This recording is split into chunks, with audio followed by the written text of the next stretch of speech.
issues, as always. What is it? What you maybe I might have not been privy to what you. No, I'm What? saying how has been the politics at university? I Oh know yeah, no, there's always been I'm issues. mostly Yeah. I'm mostly on the side of the industry.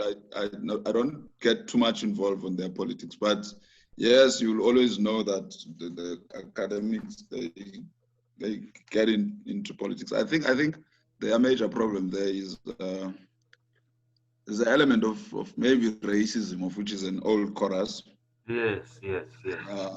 I think of which the the other races got a bit of comfort that side, Okay. I see. and and the others sometimes are disregarded. But what I notice the most is we don't have experienced academics. Oh yes. Yes. Yes. Yeah, Mm. so we have the so-called people who went to university, finish PhD, and stay at university. So the outside world is viewed from those lenses. Yeah, Indeed, so indeed. So there's just a very big gap between the theoretical professors and academics and in the real world. Yeah, that's a major problem. yeah, and then it's even worse now in the space of engineering because that's industry. So what I'm gathering is there is no much understanding of how the industry works. Yeah, so But but yeah, besides that, how do we bring that gap closer? You know, it reminds me of governance as well, the gap between the constitution of the country and what the government does. You know, there's a big gap in between there in terms of compliance. You know, we need to bring that gap closer, you know, for yeah, that's a reason that is the reason I'm there. Remember, I'm coming from the industry. I'm more of a practitioner. I am a practitioner than an academic. okay. I don't think I will be an academic in any case. So I'm coming from the industry. So the idea of us being I run a unit, the infrastructure development and engagement unit, is meant for infrastructure. Is meant to pull the industry, government, and the university. So I'm in pains there and veins trying to explain to them what is the role of a university in the industry. In the So industry, that yes. is and then it's very difficult for the guys to understand what is it that we can, like currently I'm developing a paper with the other prophet at VETS. It's called Johannesburg Software Center for Johannesburg. What is it? Johannesburg Center of Software Engineers, something like that. Yeah, but it's Oh, a center within it. We're developing a paper on how a concept on local content with a focus on manufacturing and ICT. He's an ICT. You probably know Professor Berry. Berry, yeah, maybe you don't know. Yeah, he's an ICT guru. Then I'm bringing in the infrastructure. Then I take it further to manufacturing. no, that's very So good. we say we Yeah. need we sort of giving an advice or sort of educated opinion Mm. on how we can get the local content, or rather all the designated policies that DTI, what is it called now, but the Department of Trade and Industry Correct. issued Yes. instruction notes on, and therefore then we end up, because most of the time we just buy everything. As Mm. a result, we just outlets of others. So that's a university can be very influential on that. In backing up institutions like CSIR and other centers that are somehow government owned, and university gives opinion to different products that are developed or products that can be developed in the future, so Yes. that Yes. our specs are drawn Mm. within the country, because generally now we're assembling. Good afternoon, Good gentlemen. Didn't want to afternoon. interrupt. How's Good everybody afternoon. doing? No, very Good well. afternoon. Good afternoon to yourself. Yeah, thanks. Thank you. Yeah, I think what you're Good afternoon, Ditlopo. mm, Yes, yeah. what you are saying is actually very true, because what we have people who are very educated in theory, in passing examination, but we do not have people who are qualified to do practical things. That's why Africa has been, in terms of the problem of consumerism, we are only consuming because we can't produce. Most of the engineers are exam qualified. Most of the universities have professors who are uneducated, who cannot produce other engineers who can practice to innovate, create. Look what we are using now. The media is coming from somewhere else, and what is our security as Africans that we can protect our indigenous technology, which we can contribute. So. What you are doing is actually very well, and this is what we champion as Africa 55 States Organization, that we have now starting questioning the education system, because that's the Yeah. basics, or that's the production line, where we are produced as individuals into Africa. What are we producing from there? Are we producing people, individuals, men and women, who are coming into the industries not only to look for employment, but they are coming to be employers? Creativity and innovation has been very slugging in Africa. No, that is true. That is true, because in most of the times we perpetuate altruism. Remember, if some instances we better off to develop our own specs. I mean, cutting across from policy development to actual engineering specs, because we tend to import everything. Remember, when we import policy, it cascades down to all levers of a society. And now that policy directive, it goes to how the economic actors or economic sectors are governed.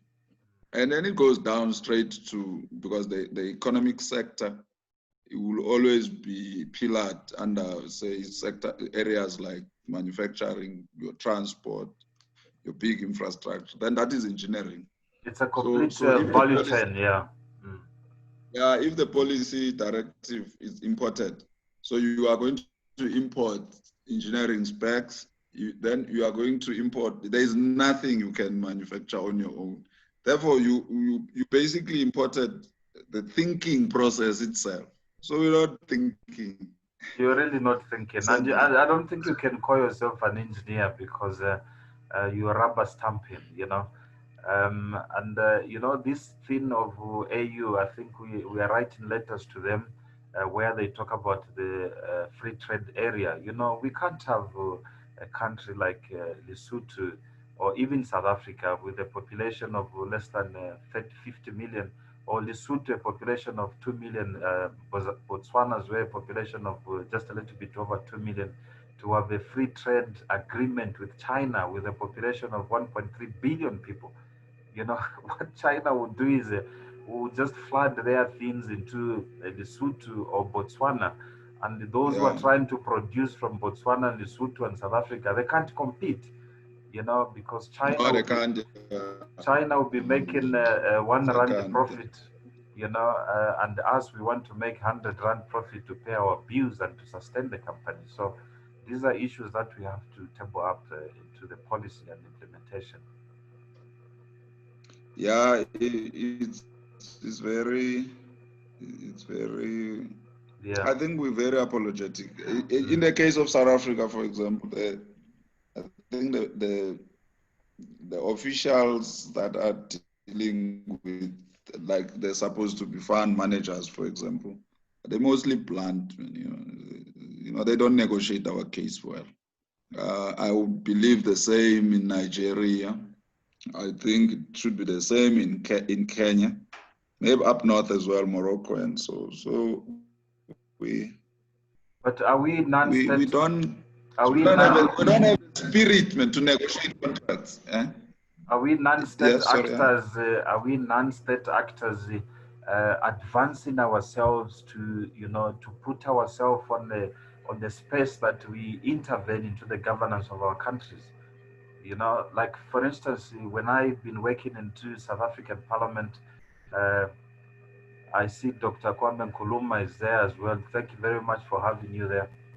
When I've been working in South African Parliament, they've got the committees, you know, which looks at transport, education, um, finance, agriculture, and various, you know, aspects of the governance of the country.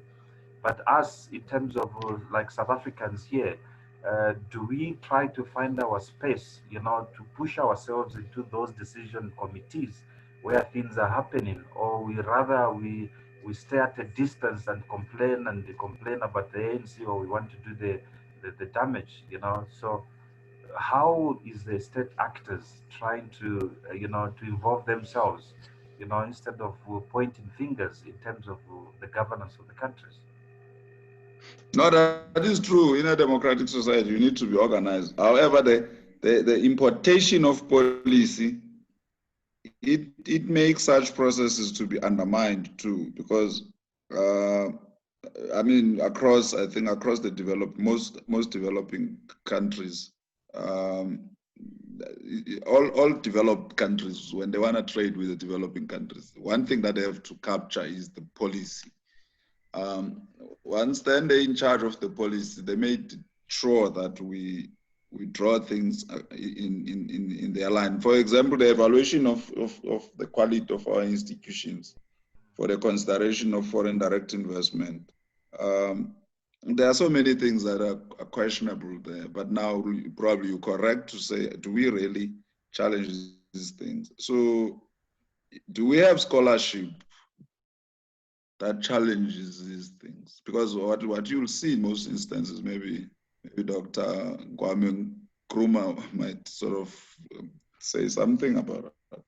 Most of the time, even at academic level, people are copy pasting what is coming from North, and all those views and opinions at the end they influence how the society should be structured.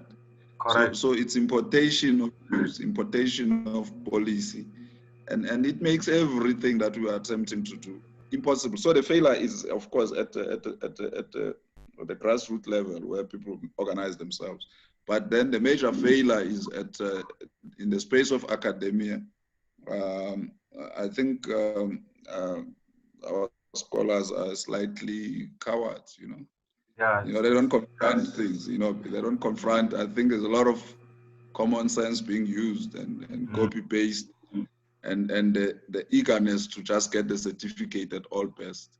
But at the end, people are lazy to carry on and head on and take things on. I mean, in Nigeria, for example, we have an aspirant professor there who is heading the Institute of Nigeria, China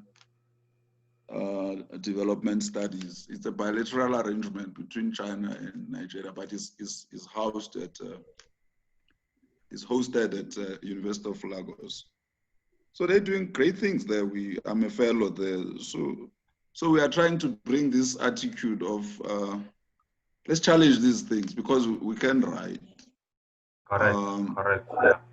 Okay. No, The grassroots. that's a very, very good contribution there.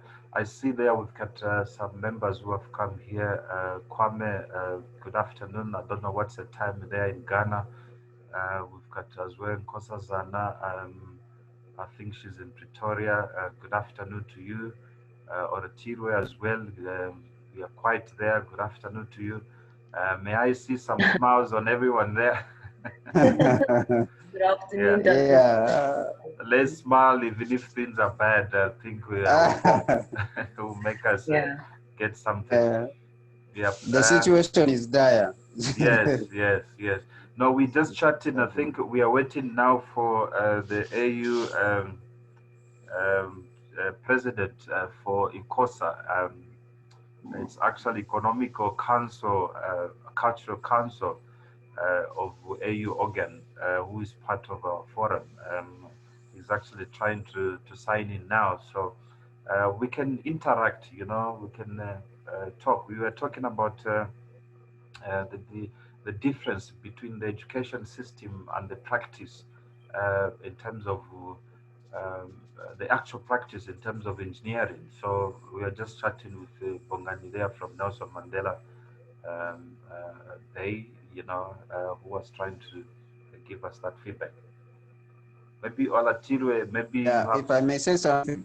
Oh, okay. Please.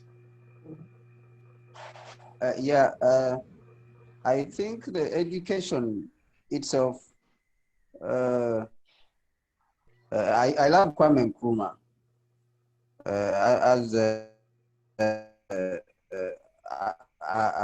I'm from East Africa, but I came to Ghana. I've been here for the last 8. But what I think Nkrumah tried to decolonize, for example, Ghana, in a way that he went to the University of Ghana in Legon, and he had a struggle there because he understood that the education system, if it is not decolonized to focus on African problems, to look at Africa with its problems, and then develop solutions. So the education itself should be oriented towards the African problems. Then it will not be helpful. So he went to the University of Ghana, which was the biggest, even up to now, is the biggest institution, education institution in Ghana.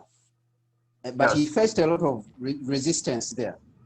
So even the people, they reached the extent of saying that Kwame Nkrumah was interfering in the affairs of the university because he was trying to reorient it and take it away from the thinking of the European thinking, the white people thinking, which is not helpful, which is not crafting solutions for Africa.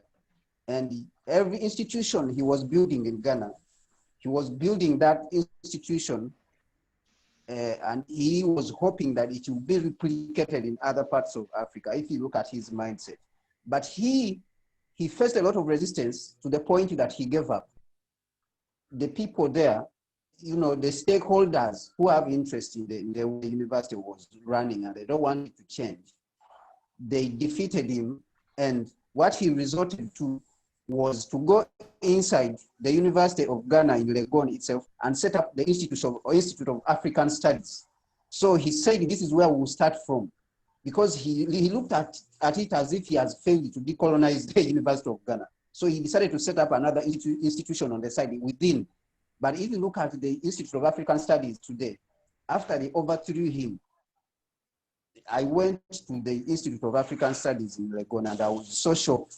All the desks, all the what, there's nothing. They abandoned it. So you can see that to some extent, neocolonialism or imperialism won in some way there. The moment they overthrew him, it's like they celebrated victory. Because if you come to Ghana, they outlawed during that time until the 90s, they outlawed any writings of Kwame Nkrumah. Because yes, he even had ideological schools. That is indeed, whereby they were trying to. There is always forces which try to stop any good agenda, and I think by now Africa we do realize that as much as we want to fight for something good, there are people pulling on the other side who are protecting their interests. That there's been a breakage of the 1940s, 1960s group of the leaders who started an agenda, and if you see education now, has not been really evolving because, like what you likely said, education must be a system that solves the problems in our society. If we've got a problem of challenge, for instance, the COVID-19, what can we learn from it? So we need to take that problem to the universities to formulate something that will prevent that to happen again and educate people about it. But we do not work like that. Only maybe in the law, the judiciary system, as me being an advocate, where I understand that some cases they influence the other cases. So for a judge to pass a judgment to one case, you must check the case studies on how the judgments were made before. But with the education system, it's a completely different type of set where we always just learn about the grasshopper, you know, the Homo habilis, who is the president of Uganda, who is the president of India, you know, all that nonsense is still at the height of our education system. So now we wonder what type of children and kids we are producing from these institutions. And like what you likely saying, Kwame Nkrumah tried by all means to say we need to be upgrading the education system every now and then, just like a constitution. Constitution can be changed every now and then. If we see something is infringing somebody's rights, which is the conundrums of the constitution, that can be changed. But it's like Africa, we have arrived, you know, we are celebrating. Most of them, they actually don't even look at something else to do. Maybe let's listen from Kosazana there quickly. Maybe she'll give us a contribution there. Can I say something, maybe, Yes, in what has been said? I think when one reads most here about how Africa is a market, especially for these named superpowers of the world. So the way that Kwame was speaking, I think we are ignoring the fact that within the African society, there are those people who have been bought by these superpowers, because it is to the advantage of the superpowers that the Africa remains powerless. The African remains powerless and start growing ourselves as a people. So as much as we can acknowledge where Africans are going wrong, I think we need not undermine what the Western powers are doing in order to disable the African. They cannot afford for the African to be coming up with solutions, because if we are now producing our own products, what happens to Western products? What happens to their cars? What happens to their corporations that are currently now in Africa? They are going to die. So I think as much as we need to focus on what the African is doing wrong, we also need to not undermine. I don't want to sound radical, but we need not undermine the enemy. We need that energy. We need that energy. That is a robust energy. That's what we want. You know, generations, they've got responsibilities. The 1940 generation, God gave them a responsibility to do what they did, and we do appreciate it. Though they made a lot of mistakes, but we're not going to go back there. So it is up to our generation now. What are we doing for the next generation to do? So I like the energy. Most of people, they are very frustrated actually across the world, across Africa. You know, we can't have situation of what is happening now. Let's listen to Kosaza there before we now jump into our business of today.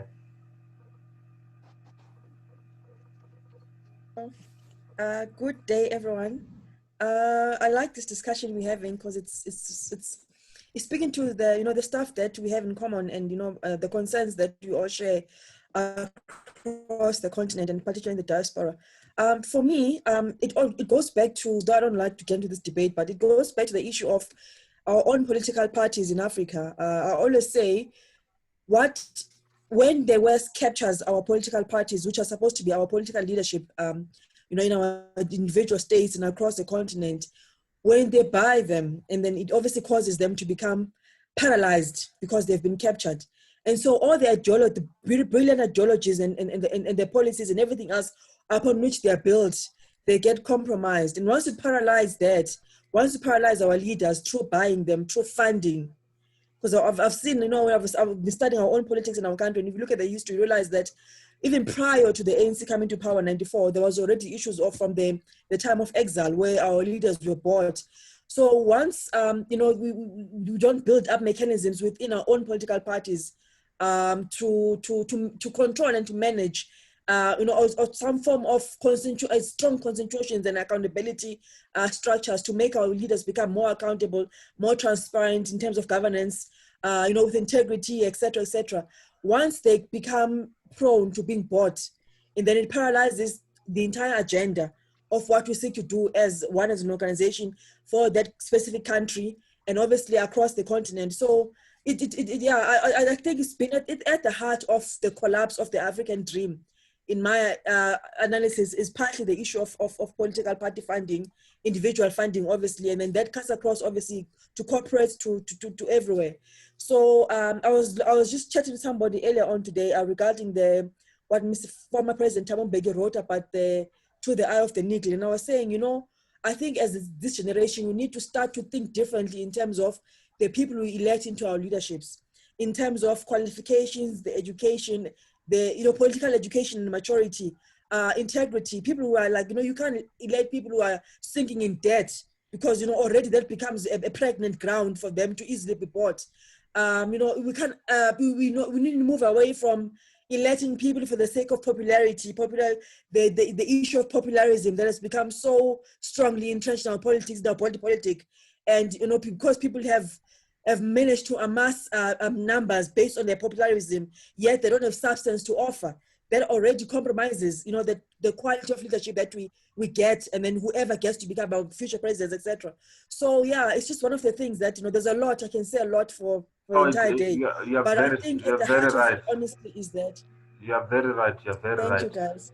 Most people, we have realized, especially us who are here in this meeting, that the moment we stop looking for where our food comes from every day, then that's the moment we start actually thinking and making good decisions. Because sometimes we fail to act, because when we look somewhere else, we recognize that our food will be cut, our eating will stop if we complain about these things. That's why you find even the corruption has been institutionalized. And those who are doing corruption, they're even actually protecting themselves. And, besides that, leadership as well has been compromised. I was chatting to a friend of mine, the Minister of Social Development. She was saying, just a quick chat from the outside, off the record, that the ANC failed to find a resolution regarding the COVID-19 corruption scandals. You find that most of them, their families, relatives are implicated, including the president. His son is supplying some things to the government. So if you look at that type of leadership, then you compromise yourself. As leaders, we must practice. We must do what we are saying. You must practice what you're doing. If you say, do not eat meat, even me, or if I'm the leader or anybody, you should see them not eating meat. In that way, you are able to stop the other person there. I think on that note, let us just quickly, uh, um, as you are aware, we are part of the African Union. We've got a mandate from the African Union. African Union has got some challenges in terms of what I'll be talking about shortly. Hence Africa 55 states has taken on this baton, through consultations from the ex-leaders and many people, that we must take up this position as Africa 55 states to do what they failed to do. We understand their challenges and their bilateral agreements with the member states. Um, that's why you see Brother Kwame there is well dressed with the background of the flag of the AU. That is very good. Let me just share my screen here so that we play the national anthem.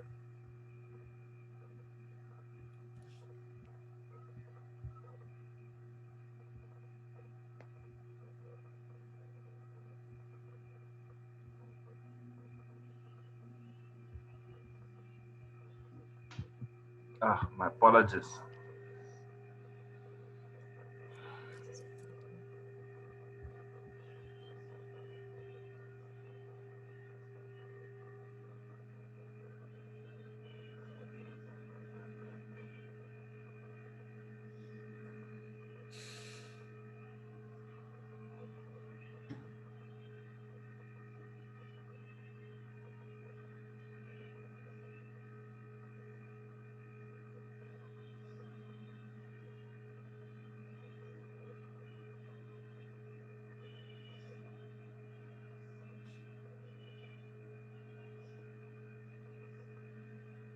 Doctor, I can't hear the sound.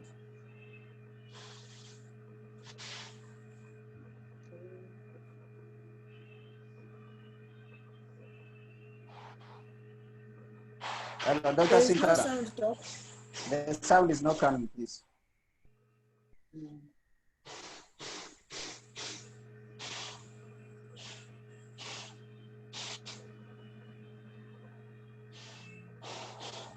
Hello, can someone hear me? Yes, we can hear you. I'm also not Yes, getting the sound on my side as well.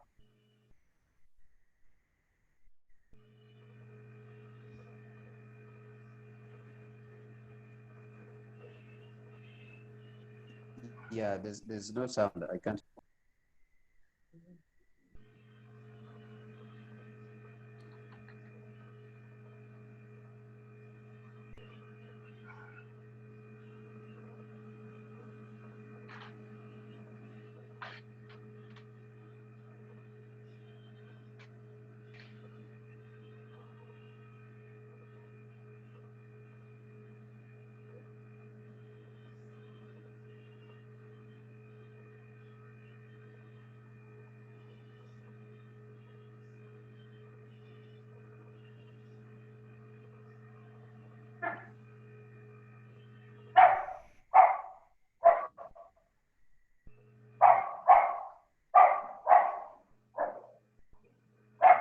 I'm not sure if everybody could hear that. Our internet is actually not very good, and that's one of the things Africa we have to look at is the infrastructure of Africa.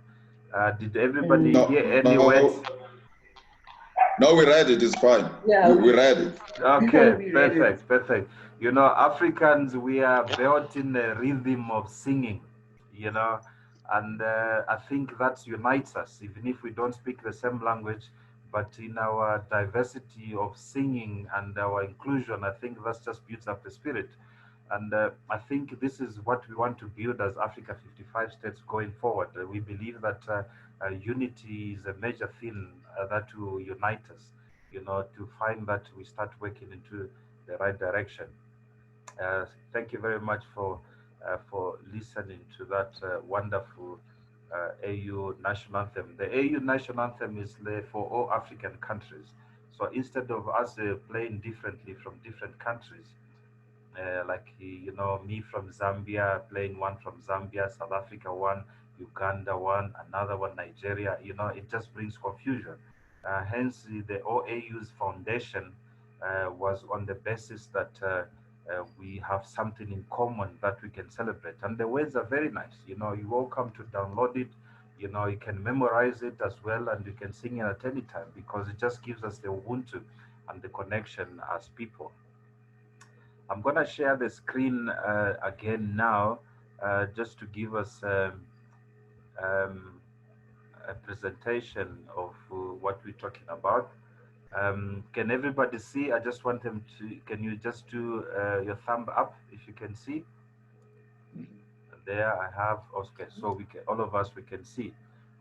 So basically, Africa 55 States is an organization which has seen many gaps in society of what is happening. We find that ourselves, we are so differently entangling into different organizations. You know, there's more than 1.3 million organizations which have just come across within Africa alone. These are working as NGOs, civil rights groups, and many others, you know, including the region organizations, the SADC, the COMESA, West African community, there's East African community, there's Central African community, there's the Maghreb for the northern part of Africa, where Morocco is, and Morocco does not consider themselves to be Africans at this stage. So we realized, we said, how can we, you know, with the history of Africa, how can we have every organization synchronized together, create a religion that everybody can sit together, not a religion where they say, no, you're not a Muslim, you can't come to the mosque, you're not a Christian, you can't come to this church, or you a Zionist, or you a Z3C, you know, and all those type of bureaucratic system in ourselves, which I call identity politics, which the you know, people they play. So you know, Africa 55 states is actually a council or a forum, or if you can call it, something that, despite what organization you can belong to, but you can belong to this organization, which is an actor, involves the state actors and the non-state actors, to spearhead an agenda. We are actually hands-on. We've already started doing some interventions, like in Zimbabwe. I personally wrote a letter to President Cyril Ramaphosa, who is the chairperson for AU, and the president of South Africa, because we believe that Zimbabwean's case is a security and peace risk for South Africa, because people, they do not see it like that, but this is a fact. What happens to the neighboring country if it is instability and there's problems like what we are seeing in Zimbabwe? People for that nation will start flooding the nearest country which they can go to. That's why you see that whatever the border controls which will be enacted there at White Bridge, we're never going to solve any purpose. What we need to do is to go beyond the border and make sure that we help the Zimbabwean government comes to constitutional normalcy. I mentioned earlier that there must be a small gap between the constitution of the country and the government, the way they are running the government. They must be as close as possible to constitutionality, because the constitution is a black book which dictates and runs the government and how we're supposed to run for ourselves. So we are actually hands-on. If there's something happening within South Africa immediately, we need to take it up. Just one moment, I've got the chair from AU, Mr. Kodo there. Hello, Mr. Dennis. I'm very well. How are you? You can't connect.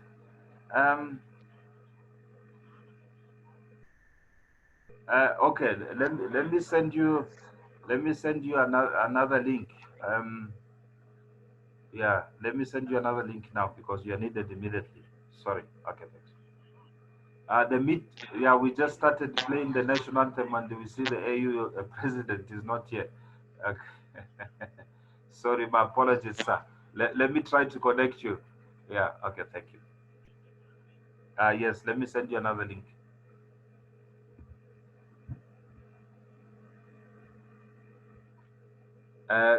Good day again. May I ask you a favor? I'd like to try to let in the president of AU ICOSA. I think his contribution as well will be very important to our meeting, because what we are doing, we're not fighting the AU. We want them to use us. What challenges that they may be facing. So if you may excuse me 1 minute, then I'll come back to the meeting. No, it's okay. Is it all right? Everybody agree? Okay, I want to see those Yes, smiles. agreed. Thank you. Can I be talking? I think, yeah, Kwame, you can continue. Or if anybody try to engage and know each other, I'll come back now. Okay. So for me, if I may add on what I was saying. To the chaos which is happening all over Africa. If we go back to the 1960s and 1960s, there is a lot of people who are criticizing Kwame Nkrumah that why is he saying that he's advocating for Africa, but at the same time working with the imperialists and taking loans and stuff like that. But and this thing normally comes up with people who are Pan-Africans or Pan-African governments. Like if you look at Mugabe's government. But what you realize is that Nkrumah wanted to get, what he was saying is that the Ghana itself cannot manage to take on imperialism. If it is alone, it cannot, or South Africa, or Zimbabwe alone, it can't. So what he was demanding was that the people should agree and form the union, the United Africa, so that we take control over the resources. What he understood is that all the decisions, whether you want to decolonize education, whether you want to decolonize the economy, all those decisions are made by a strong country, a strong government, because most of the policies are controlled by, all the policies are controlled by the government. So without a strong government and a strong leadership, then you can't make all these decisions to decolonize the education system, or you cannot decolonize the economy. We have seen what China has done. They first consolidated Mao in the 1940s and 1950s. They first consolidated their power as the Chinese inside the country. They closed off the country from imperialism and the interference of imperialism. And then they organized the society inside.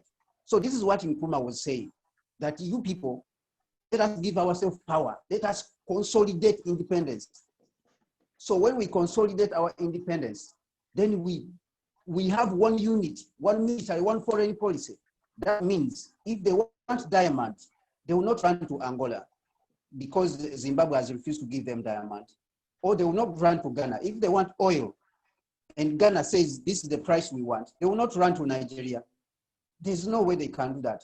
But if we are fragmented, then we are creating doors for imperialism to be entering. So it will enter in Ghana, and Ghana will shut the door, and then it will run to Nigeria and enter from Nigeria. You see, if we say in Ghana that the gold is going to be sold at this price, and South Africa says, no, we'll give it to you at a lower price which you want, then we are causing injury to ourselves. So what he understood is that if we get power, let us first get power, let us consolidate the independence, get power, and organize ourselves inside. Then we will be ready to engage. We'll be able to do everything which we want to do. We'll be able to decolonize the system, the education system. We'll decolonize the economy. We'll decolonize all our parts. But the people, they did not listen to him. And to prove him right, we have seen what China has done. We cannot let these people interfere in the system, and then we say we are crying because they are prefects. They are always lecturing us on what to do. Let the opposition party be like this. Let opposition party, this one be like this.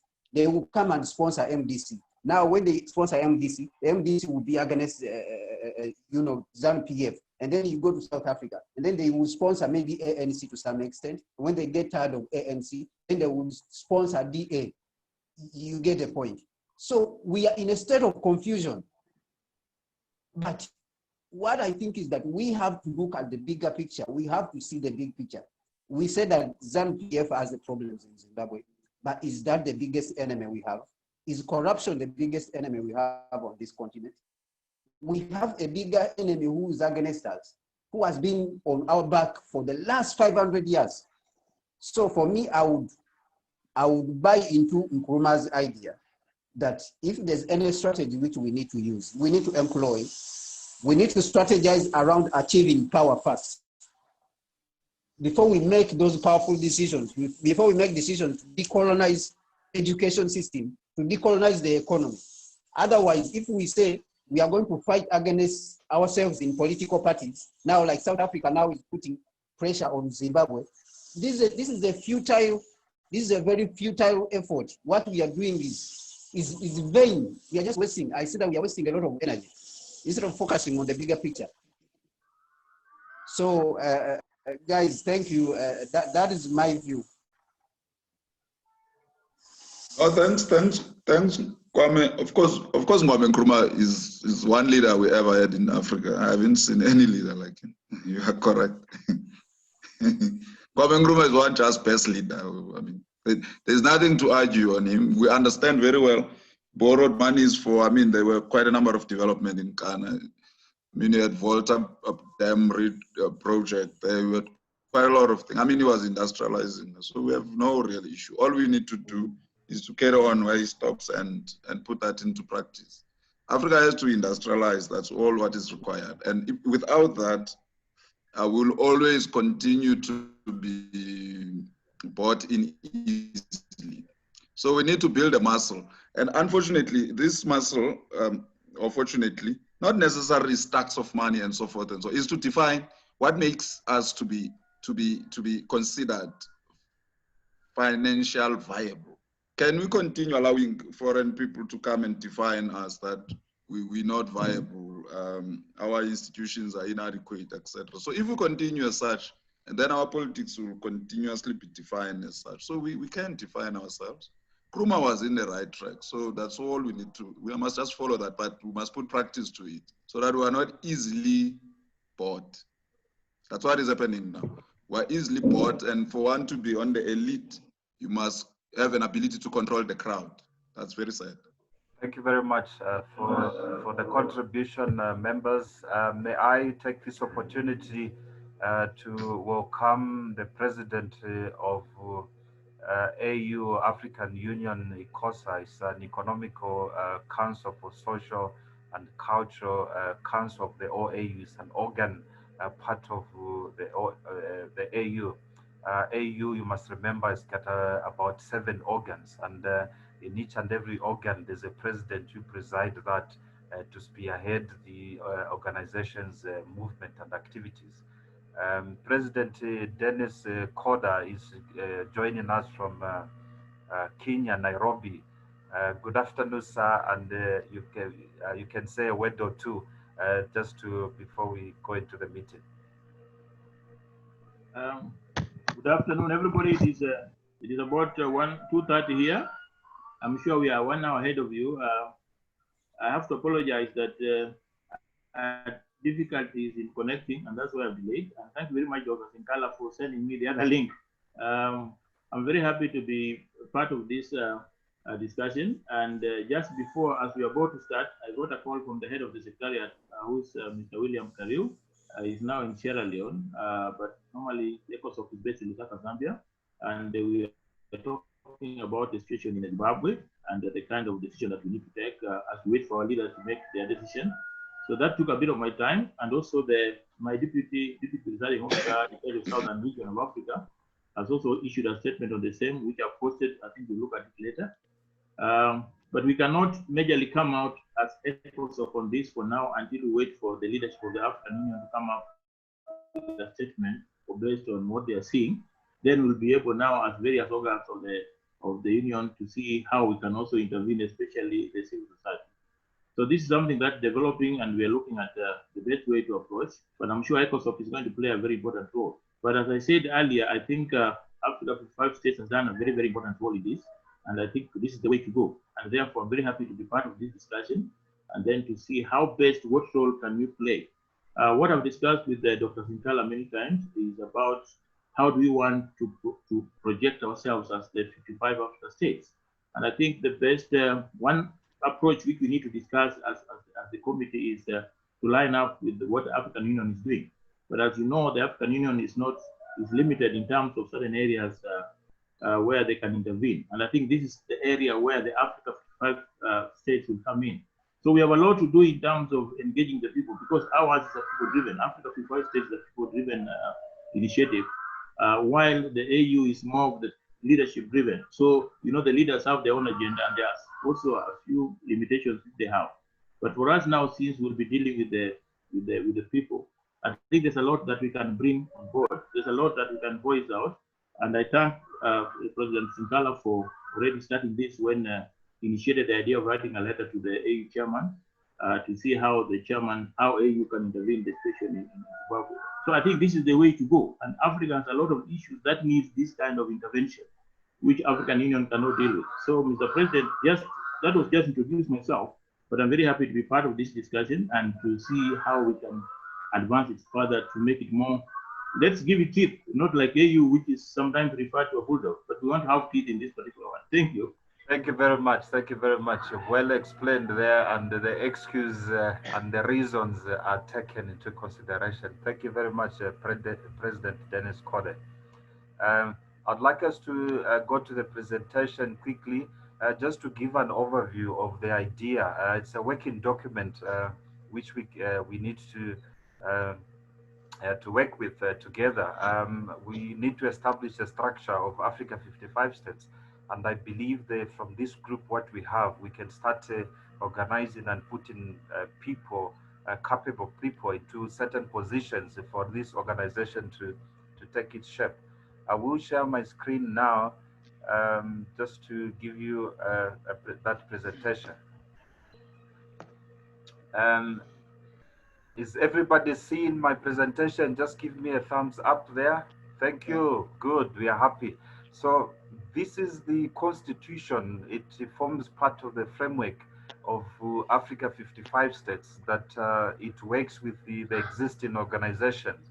You must remember that many organizations in the past couple of years who has fought the system by trying to remove the system, all those organizations have died or they have killed their leaders as well. You've heard about a lot of assassinations in Africa. My mother's relative, I'll call him my uncle, Thomas Sankara, from Burkina Faso, was eliminated because of trying to fight the system in a different way. Patrice Emery Lumumba from Congo, Zaire at that time, was eliminated by the CIA by fighting the same situation what we are talking about. So this has been a very thoughtful idea or ideology that how do we fight this system as liberators of our own African continent without risking our families or our lives ourselves?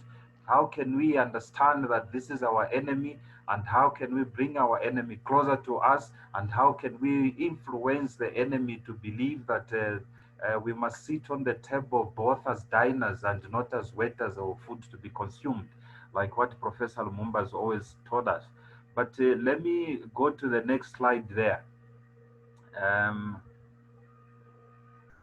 um, Actually, I'm supposed to, okay. Hold on 1 second. Okay, so it talks about the three pillars which I've just thought about it uh, for now. And these three pillars, oh, what happened there? Okay, we'll go back there. Yeah, can you see Dr. Sankara, Dr. Sankara. Yes. There is on the right side of the page, down on the bottom right side, after the zooming, there is a small button there which you click and it will give you the full screen.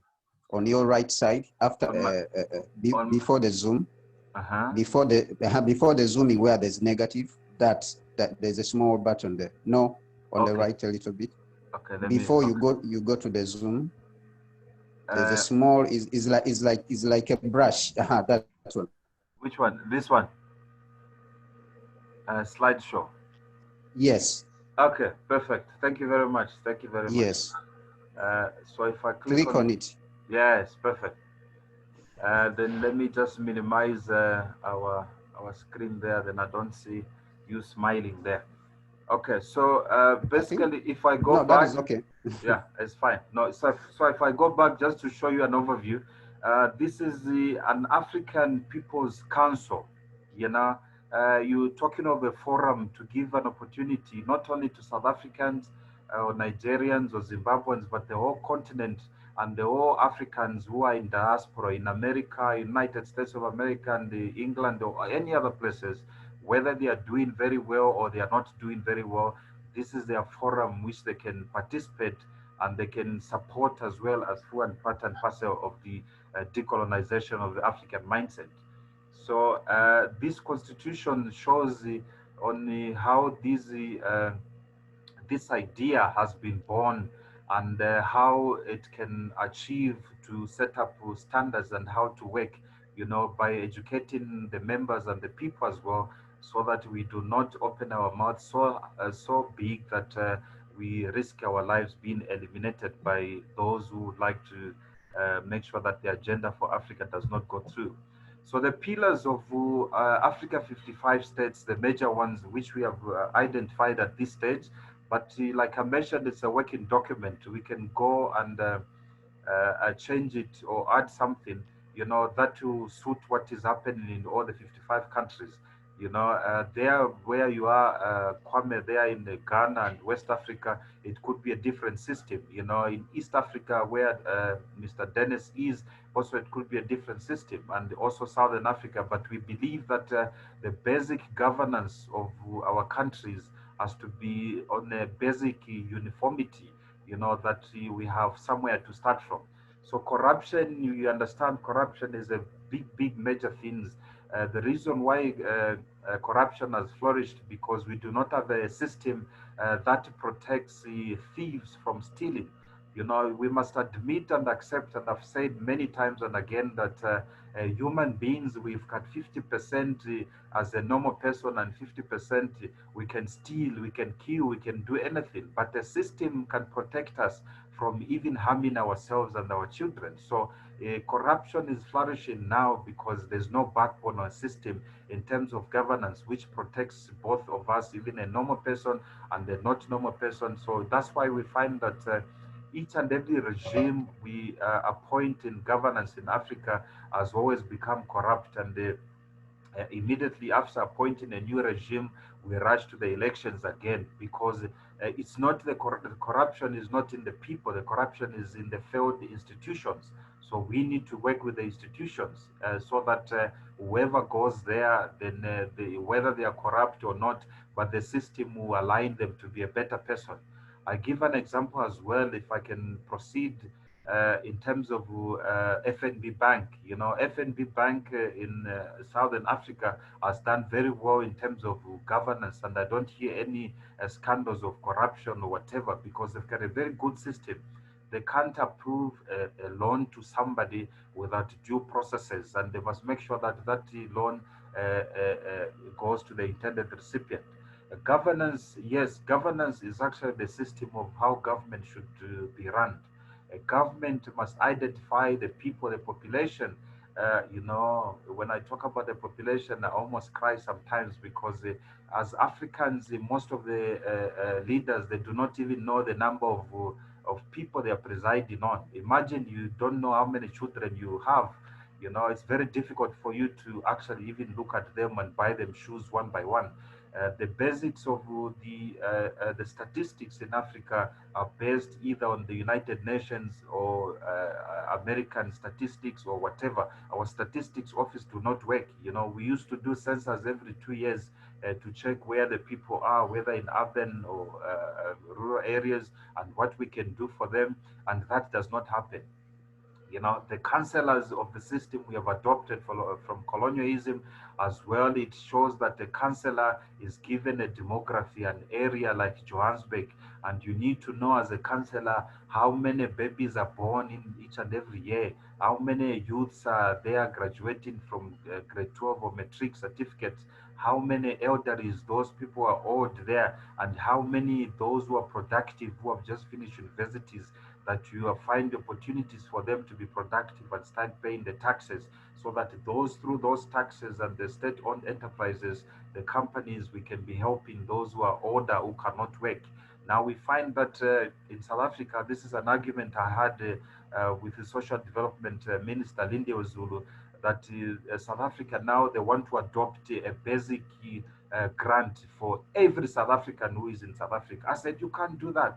How can you have somebody 19 years old, 22 years old, who's supposed to be productive as an engineer in society, you put them on social grant?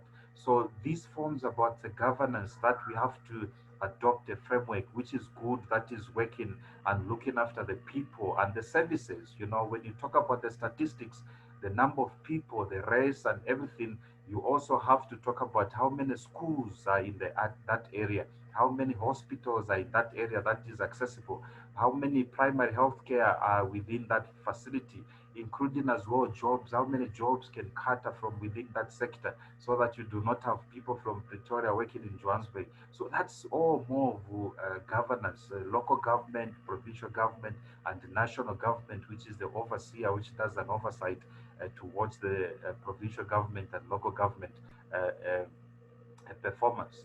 The last thing there, it's accountability. Of course, um, um, I see my internet is unstable, but we'll continue as we are going on. We have load shedding across South Africa.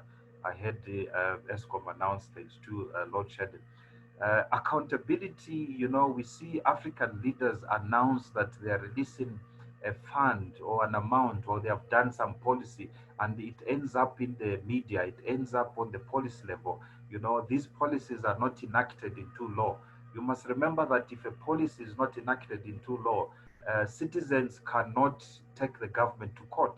because they will tell you that it's a prerogative of the president or prerogative of the finance minister to assist people. But if it is a law that the government must look after the population and must make sure that people are in economic activities, then there is compliance to that. Also, we have to follow what if the government announces the 500 billion relief fund. Where is the money going? What it has it helped, and why are we doing this? As well as on accountability, when you talk about state-owned enterprises, they are not state-owned enterprises. There's no individual called state. There's people. It's people-owned enterprises. If I talk about, forgive me, those who are in West Africa, East Africa, North Africa, I'm given an example of South Africa, where they've got challenges in terms of state-owned enterprises. The airline is grounded and they want to resuscitate it. They're always talking about this is a state enterprise. It's not a state enterprise. It is an enterprise for people, and the people's representatives must be those who are going to parliament to preside over this system and say, we do not want to sell the enterprise. Why you want us to sell the enterprise? If the people who are presiding over the governance have failed to run the enterprise, we must sell this. We must actually fire those board and the individuals who have failed to run the enterprise. We must appoint other people to come and run, not selling the enterprise completely. So that is more of our accountability, but we'll dwell on that more when we start structuring on what's supposed to happen in terms of accountability, which links to governance and corruption and all other things. Just briefly about the Africa 55 states, it is important that we talk about why these Africa 55 states, which I've in my preamble, I've briefly explained. Uh, Africa 55 States is an organization for people. You know, you must remember many organizations which we have, like the AU, which we are affiliated to, the United Nations, and many other organizations have got state relationships.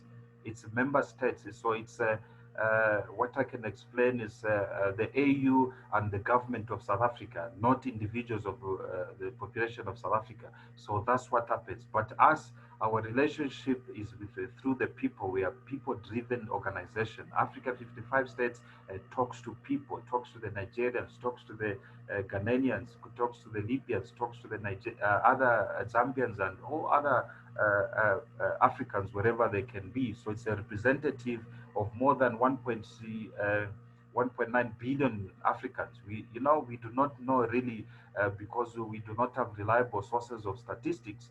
What is the population of Africa? People say it's about 1.4 million, but I believe it is beyond that amount, especially those who are even living in diaspora and outside, and those who are living in rural areas. Africa, you must realize that it has been concentrated in urban areas. The rural areas, there are people isolated there, those whom the government does not know. They do not have a TV, they do not have, they call it the bundus, they live in like in deserts, they are not really accounted. They don't even know who's the president of the country. They don't even know maybe that there's even a president or a system called a democracy. So that's more of what Africa 55 states will dwell on. On the 25th of March 1807, the abolition of the slave trade, by the British Council, gave the opportunity that Africans started getting free, and eventually this was abolished in 1811. And from 1811 and the early 1900s, there were agitators of people, especially the Africans. You must remember that Africa was ruled by kingdoms. We see that there was a king or a chief presiding over a certain ethnic group, but not necessarily the entire country. So these people, they started agitating and said, no, we must actually start training ourselves to have one governance of these territories, because at that time, the 1884 Berlin Conference demarcated Africa in two sections and quarters, and that I'll discuss it later. So the Generation X, I call the abolition of slave trade, had already started the discussion for the African independence, in the 1930s.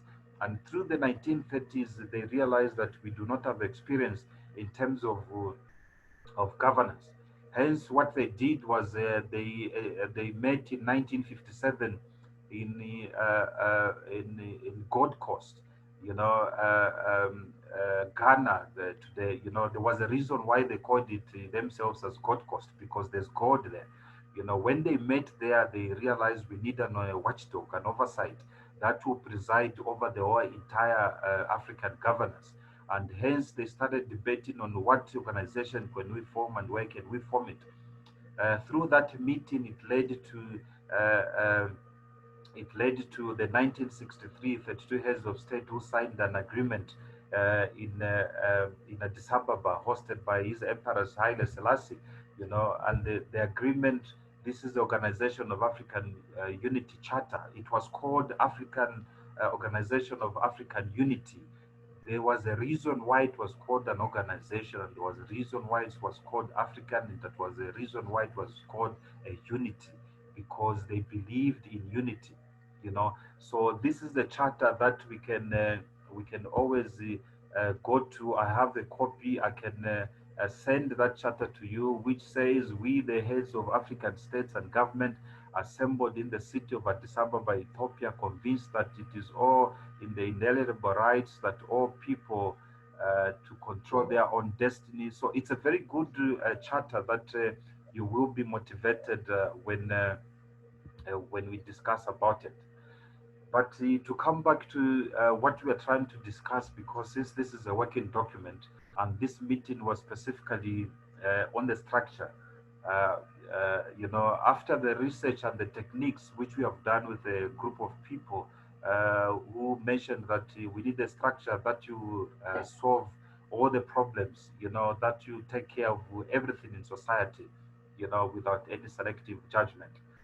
The seven pillars, and this is what we have to see. I was speaking to Kwame earlier. He mentioned that in Ghana, with a population of less than 40 million people, they are presided over 150 ministers, which is unnecessary. How do you have 150 ministers presiding over 15 million people, while in China it is run by 7 people? The Communist Party, who's got the General Secretary, Jinping, is also the president of the country. He presides over the other 6 people. And if you find the mayors, like in Henan province, one mayor is looking after 96 or 70 million people, and it's got system and structures which goes down there. So briefly to explain that, you've got the executive department, where the president is part of that executive department, and has got a committee which decides on the affairs, and you've got a communication department.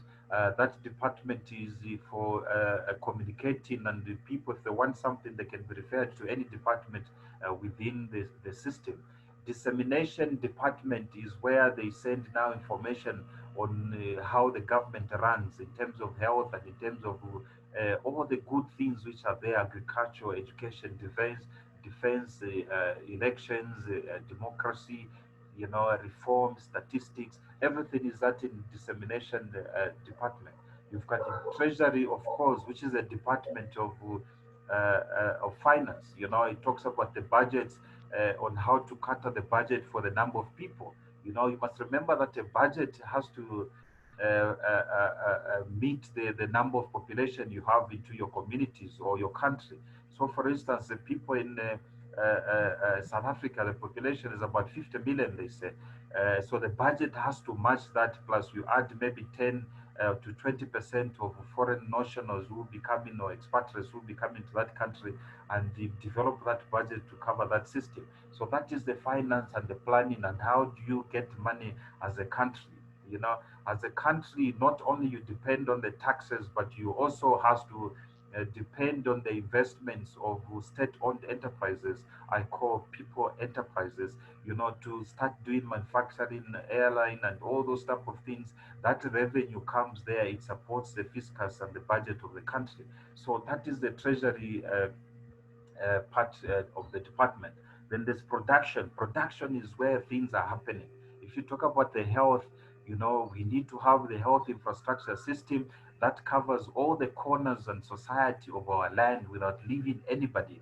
You know, we must know that South Africa or Africa is 100,000 million square kilometers, and we must cover that all the places where there are people there, we create activities that is treating them, and we have the health infrastructure system that is impenetrable and that cannot be duped. What is happening in Africa, we are aware what has happened on the COVID, as least COVID has uncovered so many challenges which we have in our health infrastructure systems. And now we've got people are coming to vaccinate us. We don't know what they're giving us, so we don't have protection in terms of that. So that production department with one minister, you know, who looks after the entire health department, you know, research, medicine, and all those type of things, you know, and creating doctors to be you know, a doctor, when I started medicine, as a doctor, you need to find medicine. You're the Nganga, you are like the, you know medicine, you can actually even make medicine. You know, that's the knowledge and the technique which we are taught in school. But now we see medical doctors are drug dealers. They are, you know, they sell Panadols. You know, they don't even know how to create a vaccine or to something. So agriculture as well, we've got 10% of arable land which is only used in Africa. 90% of agricultural land is never tapped because there's no infrastructure, there's no roads going to the rural areas. So how can we get advantage of this agriculture to produce goods and services to feed our nation, of taking into cognizance of the number of people which we have? So we must produce enough food to feed the nation. So this is the departments. Education as well, we did talk about education earlier on. How can we have education system that we can build not on the basis of consumerism, or having education system that does not solve problems, or having education system those people are only limited to the grasshopper homo habilis and training about who's the president in Nigeria, who's the, you know, something irrelevant. We must teach the people how to make money. That's period. You know, how to live, how to be self-reliant. That's the education, and how to produce and how to be creative, you know, to produce this type of information system that we are using to produce cars, to produce, you know, any practicing engineer in our country to build the bridges. We've seen how the United Arab Emirates has built cities on the sea and in the desert. They have scaled. They've got buildings of 100, 200 floors, you know, where an engineer here in Africa will say it is impossible because it cannot be supported on the sea. But they've got the floating suspension and floating foundation, which is holding that, as well as defense. How do we defend ourselves from ourselves and the foreign invasion? You know, I see now many African countries we are being trained by the Russians. You know, this is a tragedy. How can we have a foreign nation outside Africa training our soldiers, and they're giving us equipment? These weapons are most of them, they're electronics.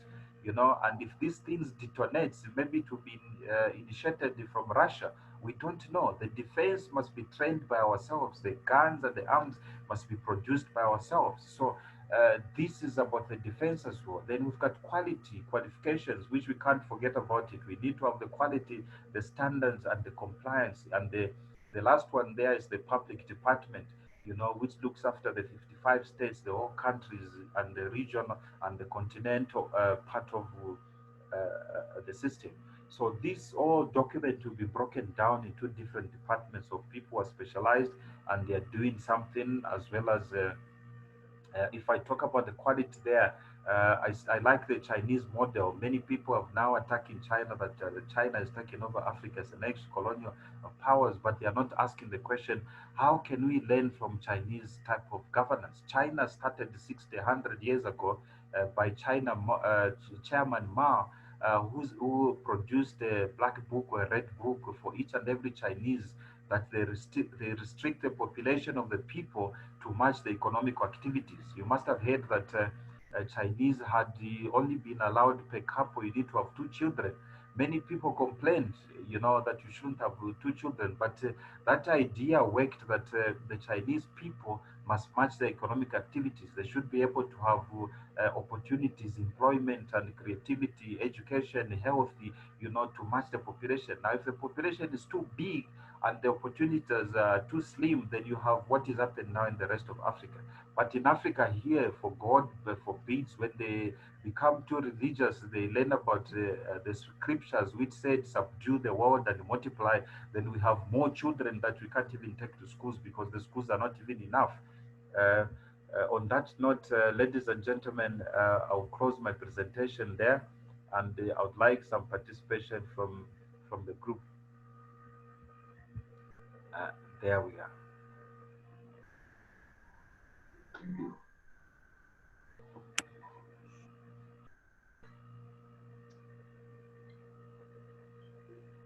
Should we leave Mr. Dennis first to speak? I think let's deliberately leave him, because I'm sure he's packing now. I've talked a lot. He's packing things in drawers where they're supposed to fit, and him being from a biggest organization which we all want to work with. I need him to make his contribution as well, to put into consideration of what everybody's view, we must say. I think maybe let me go in the sequence there. Let me start with Mr. Bongani. You can keep your contribution nice and sweet and briefly, so that we concentrate on the business.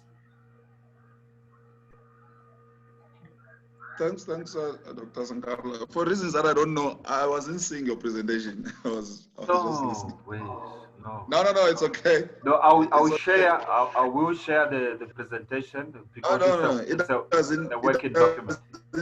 It doesn't determine on doing what you're asking me to do. I follow. I was seeing the presentation.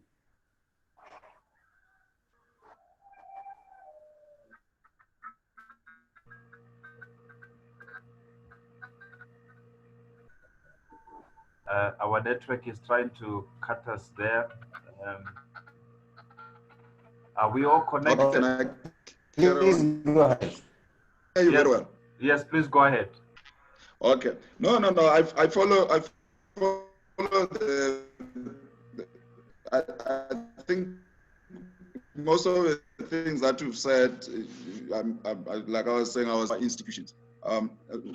Basically, I will imagine the organization that you brought us in. The intention is on how do we define our institutions? How do we structure, or how do we lay bricks to these institutions that will be the anchors for whatever form of a system that we put in place as a system of governance? So yes, I fully agree. We'll just have to zoom in and look, maybe very few that we probably break it into clusters. I'm sure Dennis from AU, you will have a reasonable input on such, because I mean his organization, your MOI there is very directive. So what is it? Sorry, man, the statute of his organization, it can guide us. Maybe we can align ourselves as such, but I think what we need to focus the most, because we are not that organization. I say we, so we are not that organization, because we're trying to say, how do we pull in the grassroots, and the grassroots that will fit in the building of institutions. And now once you say these institutions, surely we might have thought of a systematic approach on how then the system works. So it can just fit well on these institutions, because what we've been doing all the years, all the time in the African continent, we get the shoe, and then we say to African societies, they must fit their foot on those shoes. So if now we're saying we define ourselves as grassroots, we should be saying, let's understand our societies, what they do well. I mean, I remember one other prof said to us, he was doing a PhD at in one of the universities in Canada.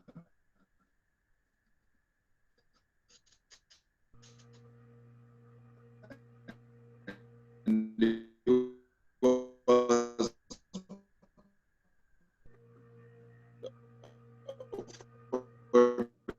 first time I was told that somebody is studying and investigating ethics. So he asked, what are? And he was told that no, it's a way to behave morally. So, but he asked right from wrong. And he said, no, but in Africa, we don't understand that. We don't know that. Because when you grow up, this is black, this is white. You're supposed to know this is a lie. So those are the things that we fail to draw from our societies. And we structure them and we put them as in a system. And the system then that would define, then now we build institutions to protect this system. For that matter, it doesn't require the best of the best architectural engineering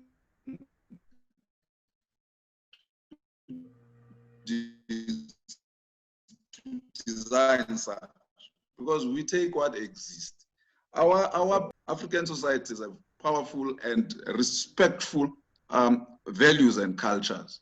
But what we fail to do is to polish and make these values shine so that then they can be used to govern societies. So I would imagine then this the organization you're inspiring to sort of build, it will move from the opposite of where now we're saying you bring the shoe and then people must fit. No, let's buy the shoe that can fit the food. So let's look through our societies and let's draw systems from our societies and let's build the institutions. I mean, African people generally, by their nature, they know it is wrong to steal. By their nature, they know it is wrong to lie. By their nature, they know it is wrong to be immoral in the society because we pride ourselves from the background of being communal. So all these things that we're having are foreign things that have been brought to us through this mass importation of everything, because we just import everything. So yes, it's going to be very cagey and tricky to try and pull through the grassroots and in the process of building institutions to a point where we have systems, because at the end, we have to make sure that we are backed and we are protected from a financial point of view. That means whatever we do, it has to also illustrate and demonstrate our thinking capacity from the financial literacy, not necessarily now for personal finances, but foreign or sovereign finances. How do we structure ourselves in the space of Wall Street, in the space of China, Ramimba, and so forth? Because we can't negotiate on the basis of being juniors. We must negotiate on equal paths. So I believe there's ground. There's already ground. All we do, we just go to the archives, our African archives, and draw from those and define the capital, the societal capital. I think I read a lot of Bondo. The capital, that is the societal capital, that is the cultural capital, that is the economic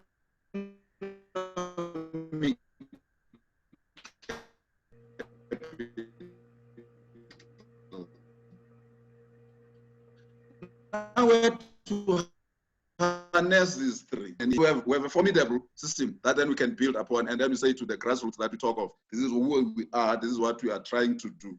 We're defining a capital. We put value of what is valuable to the African practices and beliefs, and we discuss those things with the powerful institutions like AU and other international partners. That is my little contribution, Dr. Sinkala. Thank you very much. No, thank you very much. That's a very great contribution. I will address at the end, after everybody has spoken, on how we have planned to do all these things. Let me go to my lady there, or a Tirwe Titropo, from my right-hand side there. My right this side, not your right that side. Let's hear from you. Thank you. Thank you so much, Dr. Sinkala, and thank you so much for the presentation that you have put forward.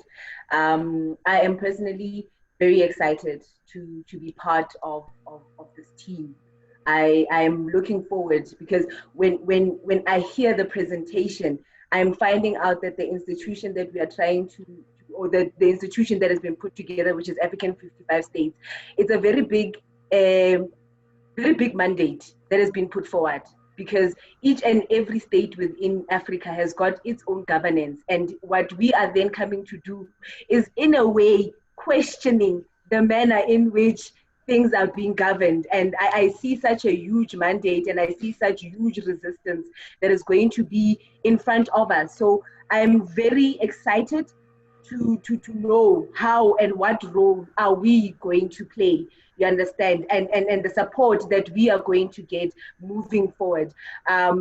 You've mentioned so many important things. You've looked at the infrastructure, the governance, how things are going to be run. And like I'm saying, the challenges that are in front of us are very big. And that is why I'm saying that I'm very excited to find out what is it that I, as an African, can possibly do.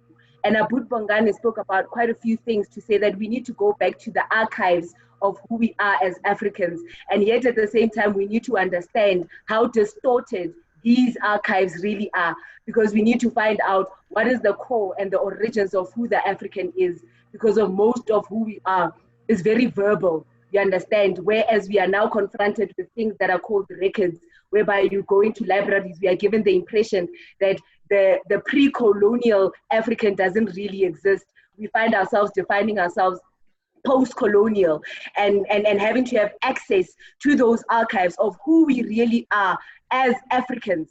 You spoke about, I think it was Abud Bongani who spoke about the fact that we can't be approaching ourselves on a junior or a lesser state, but the world has told us that the African is lesser and the African is inferior. So we need to find ourselves in a place whereby we put forward that thing, that we are superior, not only in our makeup, but in our way of thinking as well.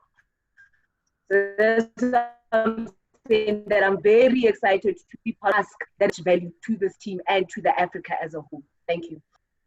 Thank you very much. Very profound, very profound. I like that energy. I like that energy. You know, this energy directed into a very good system. I'm telling you, this Africa continent shall yield very good results. Our plan here is not to plant the tree and enjoy the shade. Our plan as Africa 55 states, we are planning something which we, even the fruits, we won't even enjoy them, because this plan is going to take 100 years. From now is 2020, by 2120, that's when things will start now shaping up. But at least we'll be starting from one country to another country until these things are done. Yes, it's a very huge responsibility. Let's listen to Mr. Kwame there before we go to Nkosazana, and later subsequently we hear from the AU representative, Mr. Dennis Kode.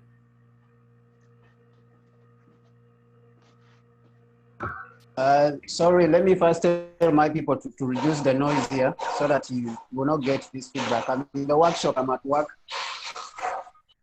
Okay. Hey,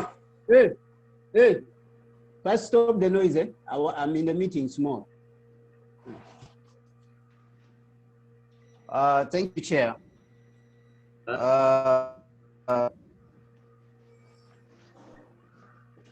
Can we?